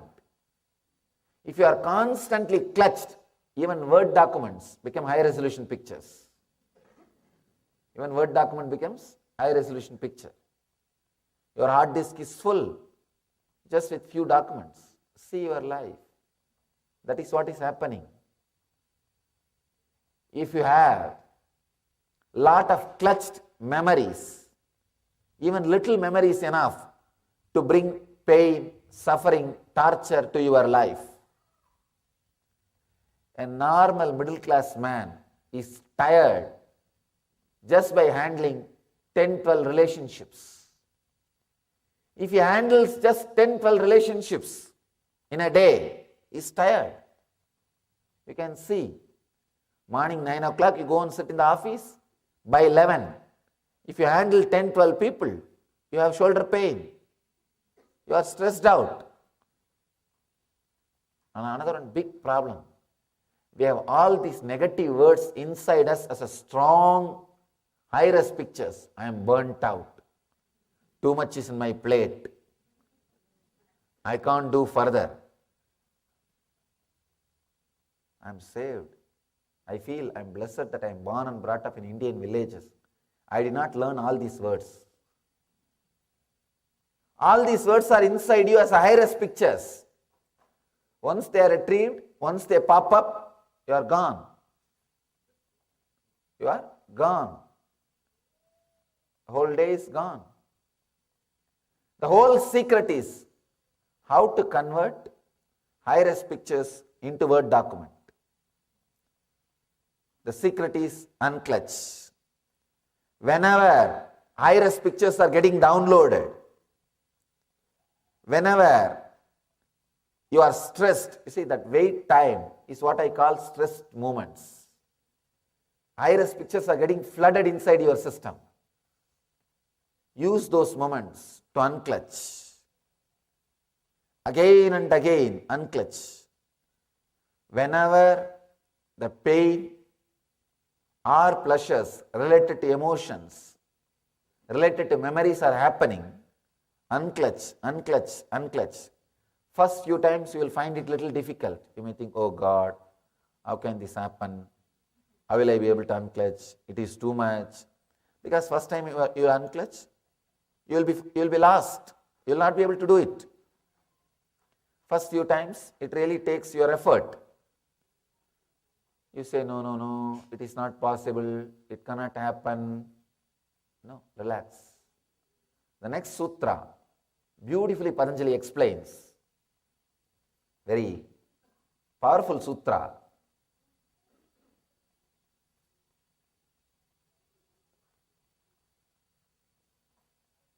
The next sutra is about the solution.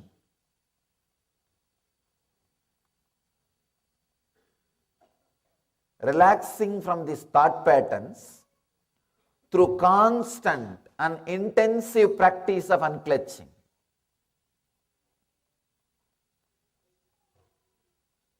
Please understand, constant and intensive. That is what Patanjali gives as a solution. First, I want you to understand all the problems created by memory. How remembrance creates, the memory creates good things in the outer world and how it creates bad things in the inner world.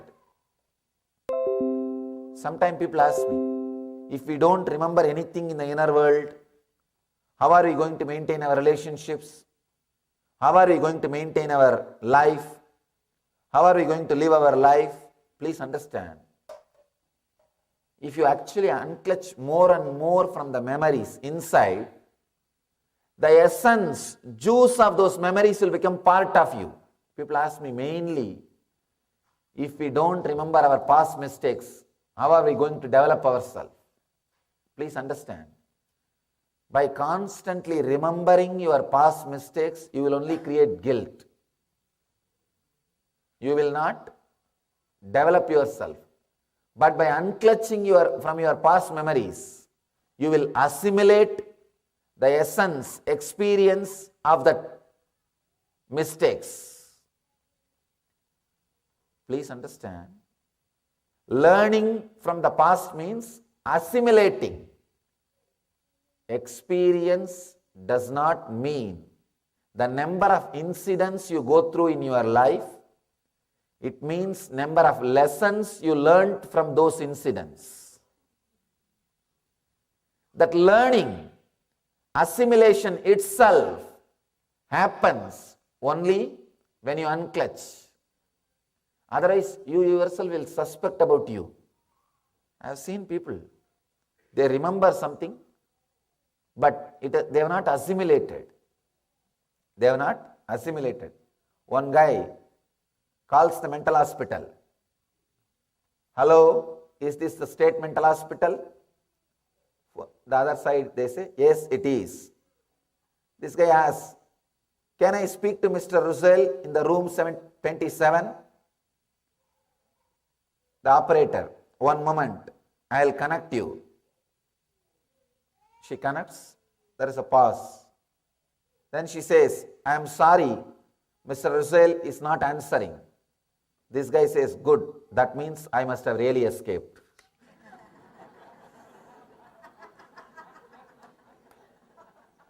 Understand?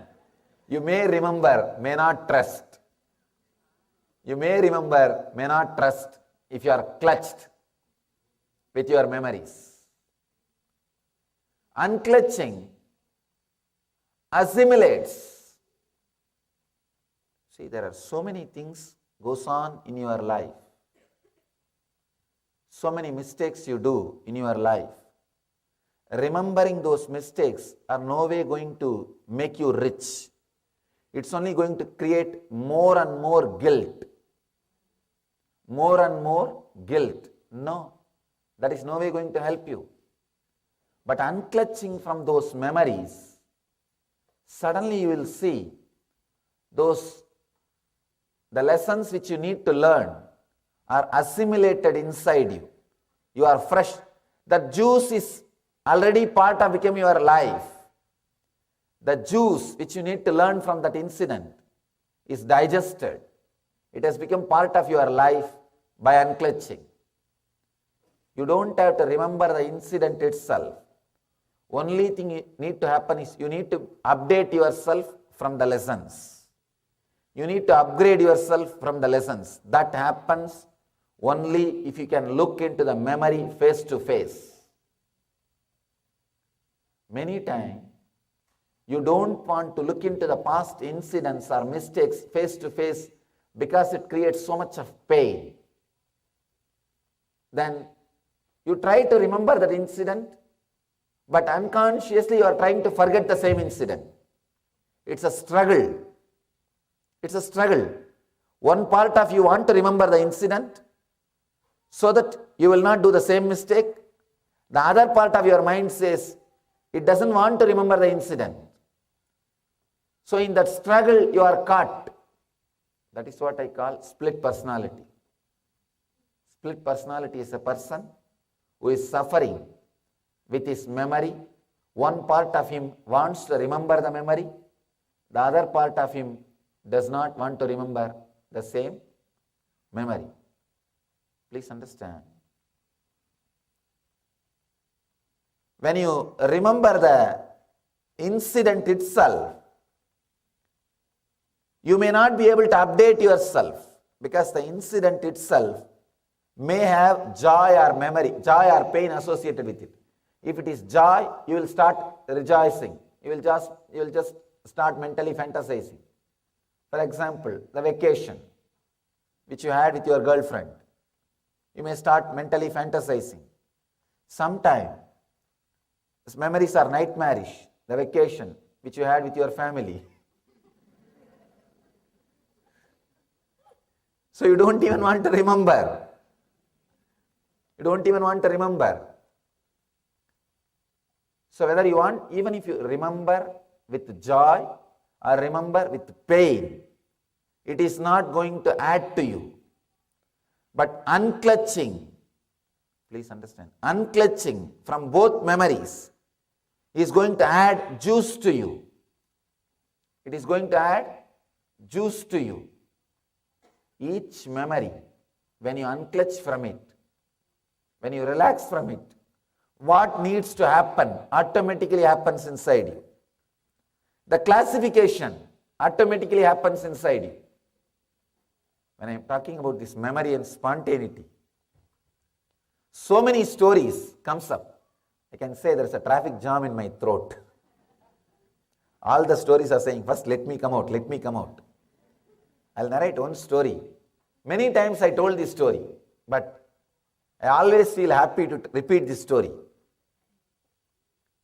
This happened when I was a young boy in my native place. I was born and brought up in a very small but spiritual town, which is less than 100,000 population in those days. In India, 100,000 population means it's nothing but a small village, a little bigger village, that's all. 100,000 population is a bigger village. There will be, usually in India, villages or cities or towns, the center there will be huge temple. Around the temple, there will be few streets of houses, that's all.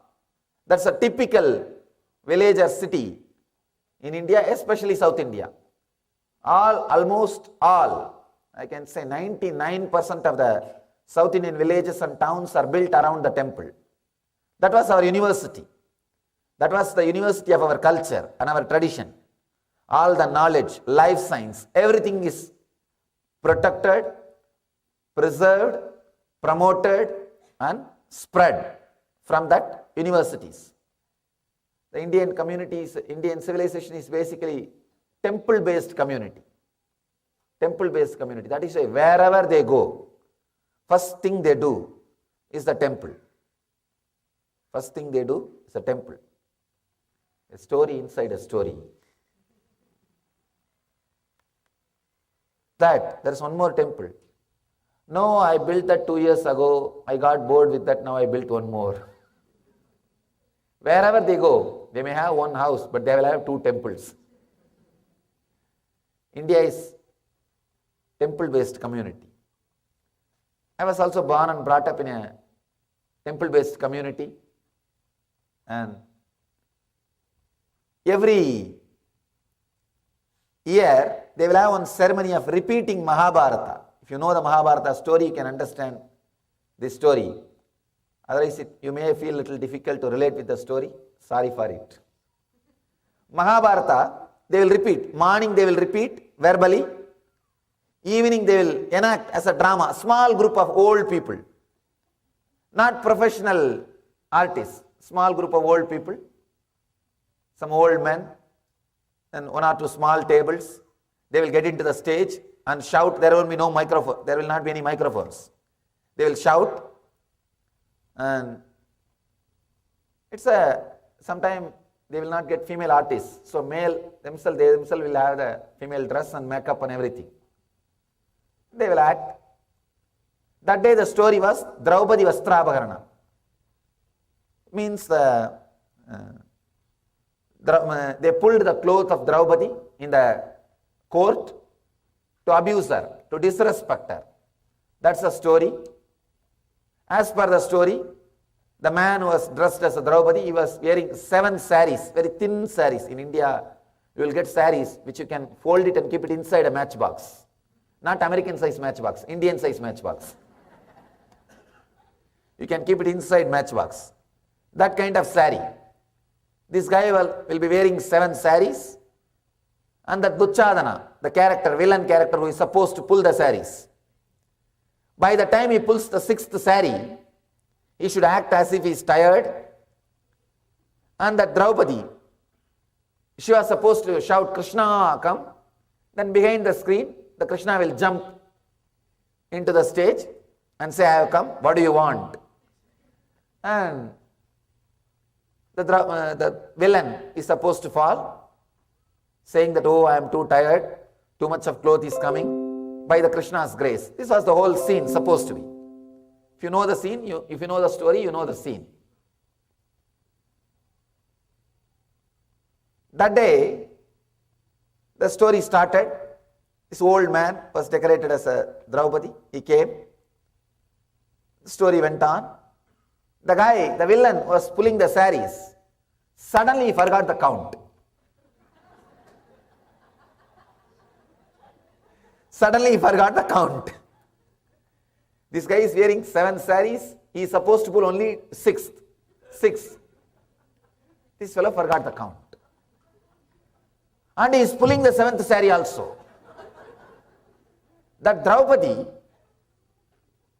she also lost that coolness. She was supposed to shout Krishna, and Krishna is supposed to come from behind the scene. She started shouting to that fellow, hey, leave me, hey, leave me. And I was sitting there, I couldn't understand what is going on. Morning in the story they told something else, and now something else is happening. And slowly, the backside, Krishna is slowly looking through the screen and waiting. Why still I am not called? Smoking his beedi. Smoking his beedi is just looking through the screen. Why still I am not called? What happened? And this Draupadi also got a little messed up. She is shouting, hey, leave me, hey, leave me. And she started fighting with the villain.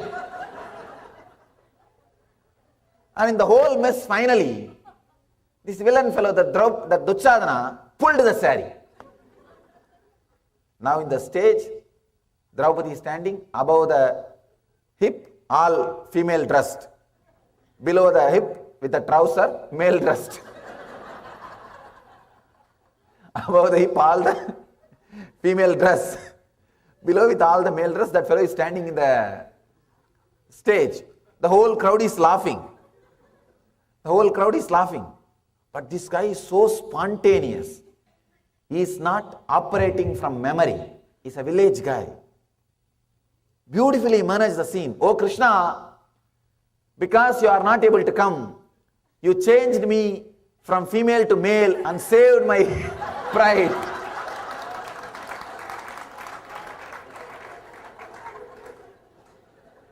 Understand?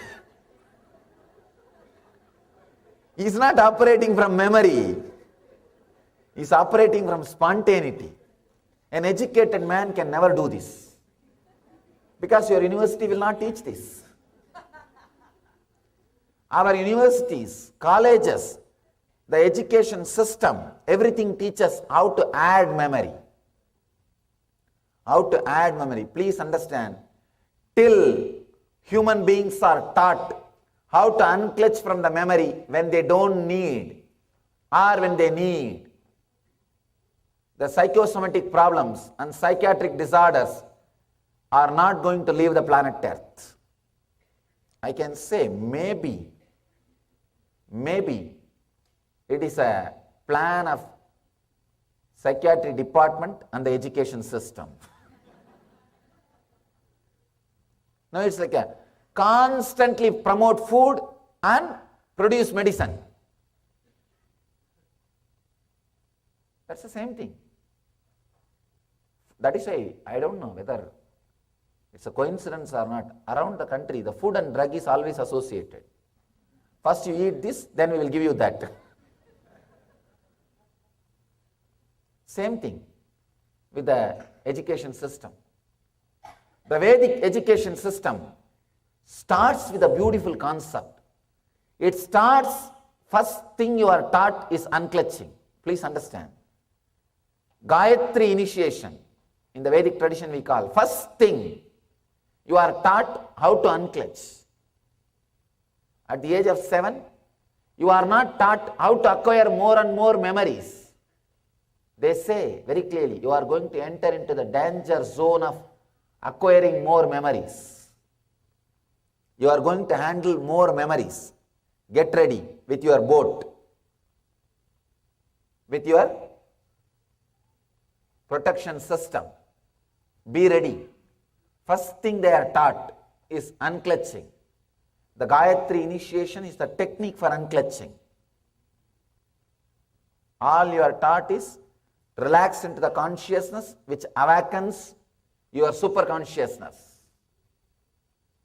So now you are ready to go. Now you can start acquiring more and more memories. Please understand, unless you learn how to unclutch, if you acquire more and more memories, naturally it is going to be load on your system. When it is load, what you need may not enter your system, what you don't need may enter your system, may enter your inner space. Big problem with the truth. It hurts sometimes when it is straight away told.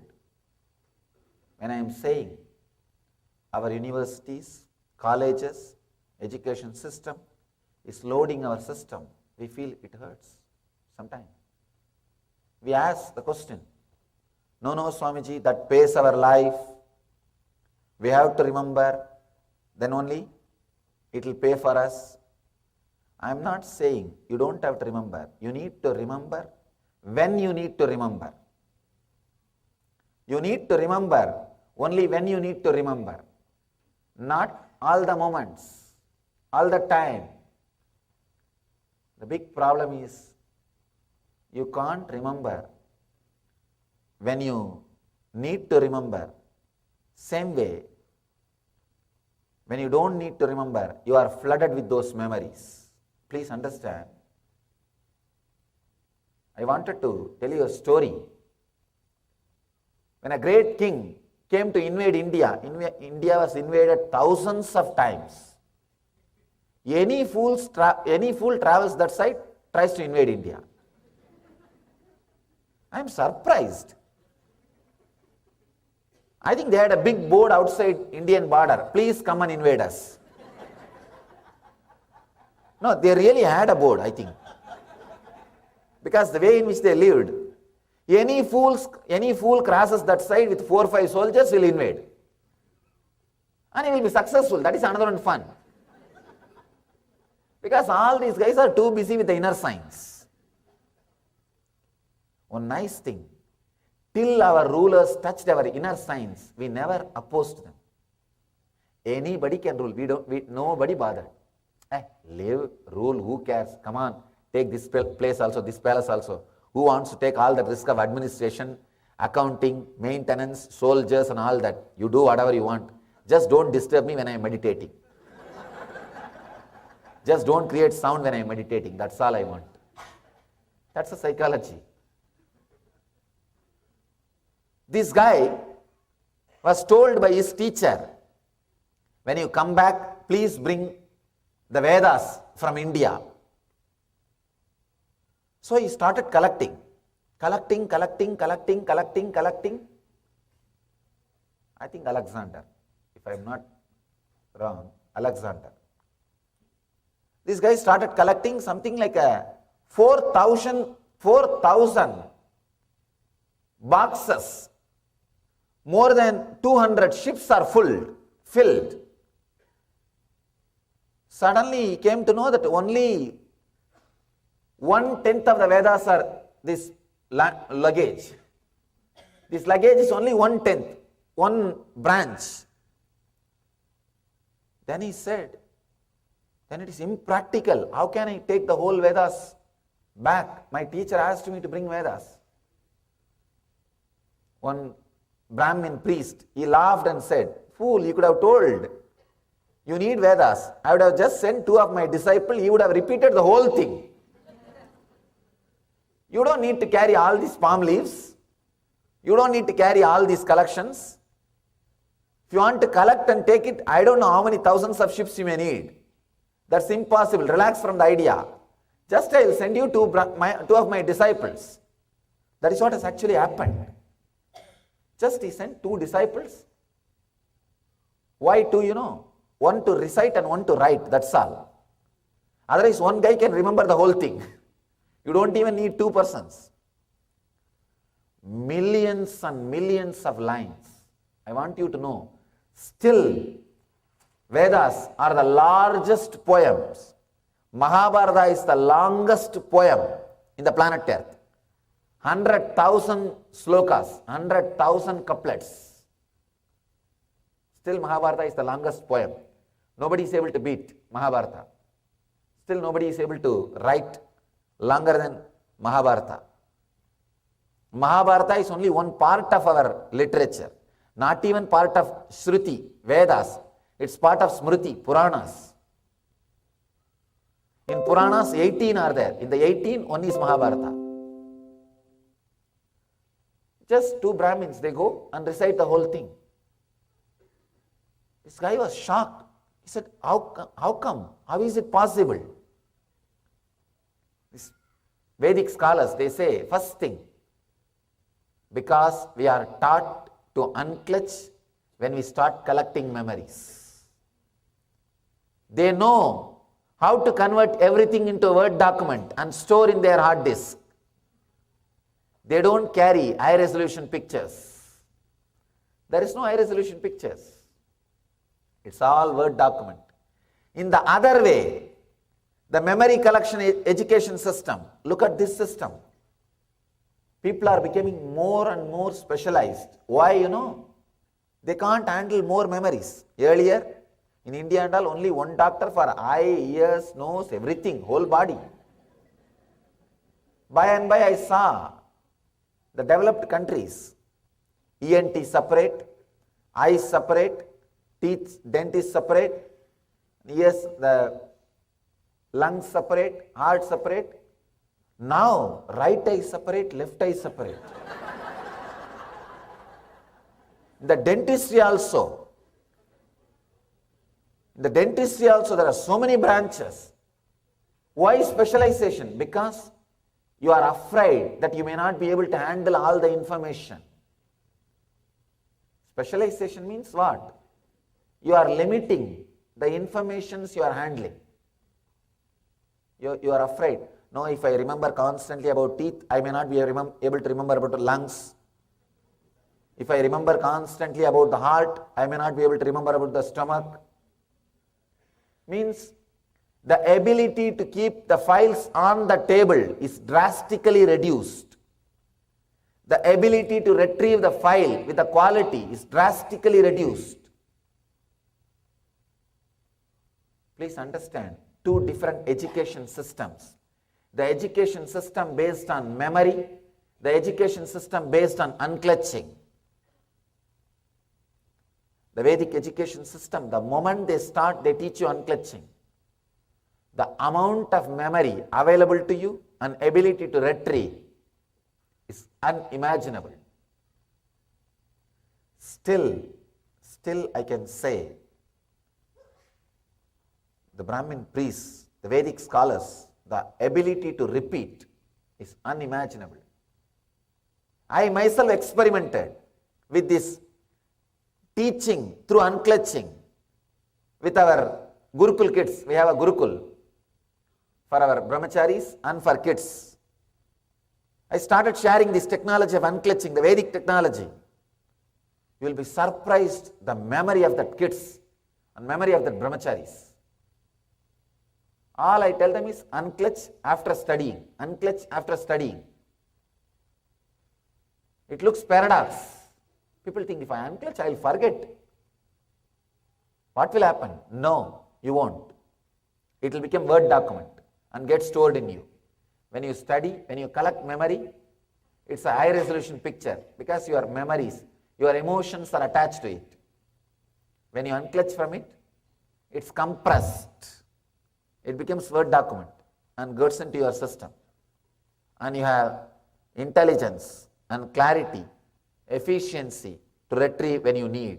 Not only that, the consciousness, the mind available to you to retrieve the memory will also be very sharp. It will be very sharp. It's like applying oil in your hand before opening the jackfruit. If you are not unclutching, if you are not applying the oil and open the jackfruit, your whole hand will be stuck with that gum. You will not be able to retrieve exactly what you want to retrieve. Your smriti, your chitta, your memory file is that like the jackfruit. Not only jackfruit, it's a Pandora box. When you open, you don't know what will come out. You open for some purpose and something else comes out. And you are caught with that. So unclutching, please understand, if you want to remember something, all you need to do is just for a few moments unclutch.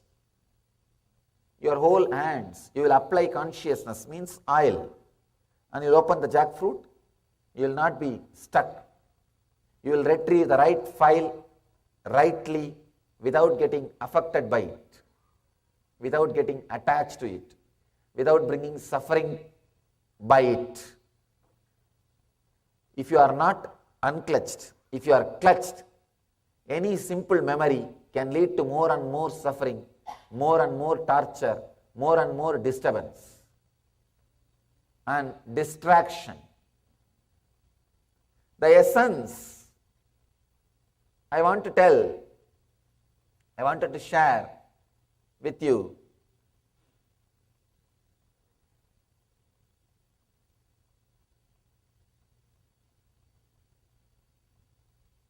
when it comes to external world, memory is perfectly all right. It pays your bills. It brings you paycheck. It makes you productive. It makes you part of civilization. It makes you feel comfortable with outer world. Perfectly all right. But when it comes to the inner world, constantly try to unclutch. Try to be in the zone of beyond memory. Please understand, not below memory. I am not asking you to be absent-minded. No. I am not asking you to be absent-minded. Many times we start being in the level of absent-mindedness and we think that is the solution. No. One guy goes to the doctor does all the checkup thoroughly and he says, I think you are going to live only for 1 month. This guy asks, is there any other solution? Can you give some solution? He says, go to a spa and have mud bath every day. This guy asks, that will cure me. No, you may get used to be inside graveyard or dirt. You may get used how to be inside graveyard. Understand, many times, being absent-minded, we think as unclutching. No, that is not solution. You may get used to be there, but that is not going to be solution. Being above mind, unclutching will put you above the mind. Unclutching will put you above the mind. With unclutching, 2 things will happen. You will remember whatever need to remember, and you will be able to forget whatever need not be remembered. The big problem with our life, very big problem with our life is whenever solution is told, one part of you feel good, yes, great solution. One part of you says, no, I don't think it is going to work out for me. I don't think it is going to work out for me. We always have this confusion. If you have the confusion, it may not work out for me. Just experiment for next few days. All I am asking you is experiment. with this idea of next 10 days, constantly try to unclutch. Try to unclutch. Surely, next 10 days, within 10 days, your life will not become a mess. Experiment.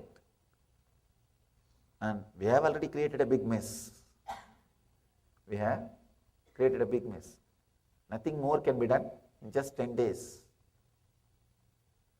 You don't need to bother so much.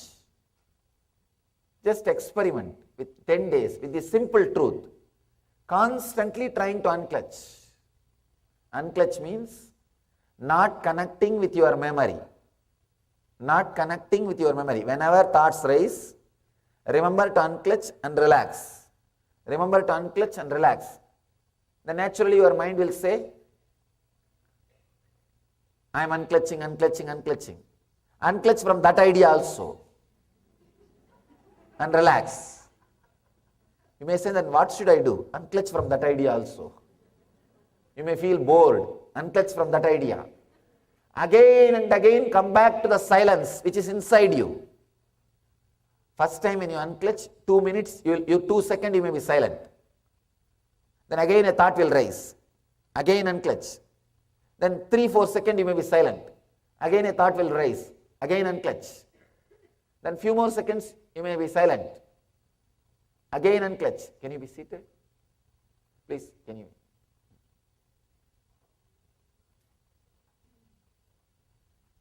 Again unclutch. Again there will be few more seconds of gap. Understand? By more and more time you unclutch, the number of times you are unclutching is increased. The gap between the thoughts will increase. After 25-30 times of unclutching, suddenly you will see the gap between one thought and the other thought will become 10-20 seconds. Relax into that gaps is what I call living enlightenment. Living enlightenment. Relaxing into that gap. Resting into that gap. Living inside that gap. Not being affected by the memory. Not being disturbed by the memory. Not being disturbed by the good news and the bad news which is brought to your inner space. See, your inner space is such, constantly your memory tells some good news and bad news. That's your life. Your life is nothing but a chain of good news and bad news you receive from your memory. Nothing else. So unclutch from your good news and bad news. The good news and bad news which constantly comes up, unclutch from it. I have a story about this good news and bad news. A painter got a call from the gallery that was showing his work. The gallery owner said, I have a good news and bad news. The painter says, first tell me the good news. The gallery owner says, a fellow came in this morning and asked if your work is the kind of that would increase in value after the artist's death. There are some paintings. After artists die, the value will increase. The gallery owner said yes, and that guy bought all 15 paintings. This painter asked, then what else can be the bad news? This is such a good news.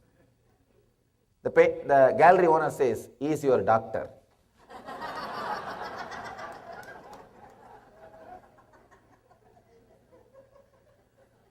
Constantly, good news and bad news is told to you by your memory. Unclutch. Next 11 days try. Try to unclutch from this good news and bad news. See what happens to your system. See the intelligence awakening in your system. You will see the ultimate intelligence gets awakened in your system. The ultimate pure energy starts flowing inside your inner consciousness. Understand, the sutra, the essence of Patanjali. I am giving you the essence of whatever I expressed.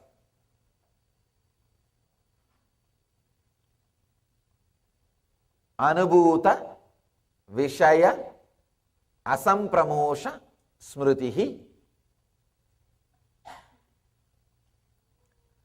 Anubhuta Vishaya Asampramosha Smrutihi. Please understand.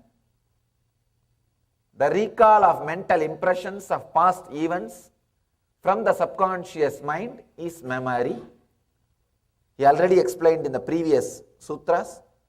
This can lead to pain or joy. So, memory, when it is used in the outer world, can bring more and more joy and comforts. If you unclutch from the inner world, it can bring more and more peace and bliss in the inner world. So, learn more and more unclutching. You will be able to remember better and better way and in a right way. That is what Buddha calls right remembrance. Right remembrance. Let you all have right remembrance and live, radiate living enlightenment. Let you all be Jivan Muktas. Let you all have right remembrance and live Jivan Mukti. Let you all achieve and radiate eternal bliss, Nithyananda. Thank you.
read the sutra. Viparyayo mitya jnananam atatrupa pratishtam. Viparyayo mitya jnananam atatrupa pratishtam. Let me get this sutra for the sake of recording. If you don't understand the English, it's okay. I'll give the translation. Interpreting based on past conditioning leads to misconception or wrong understanding. Let me repeat the translation. Interpreting based on past conditioning leads to misconception or wrong understanding.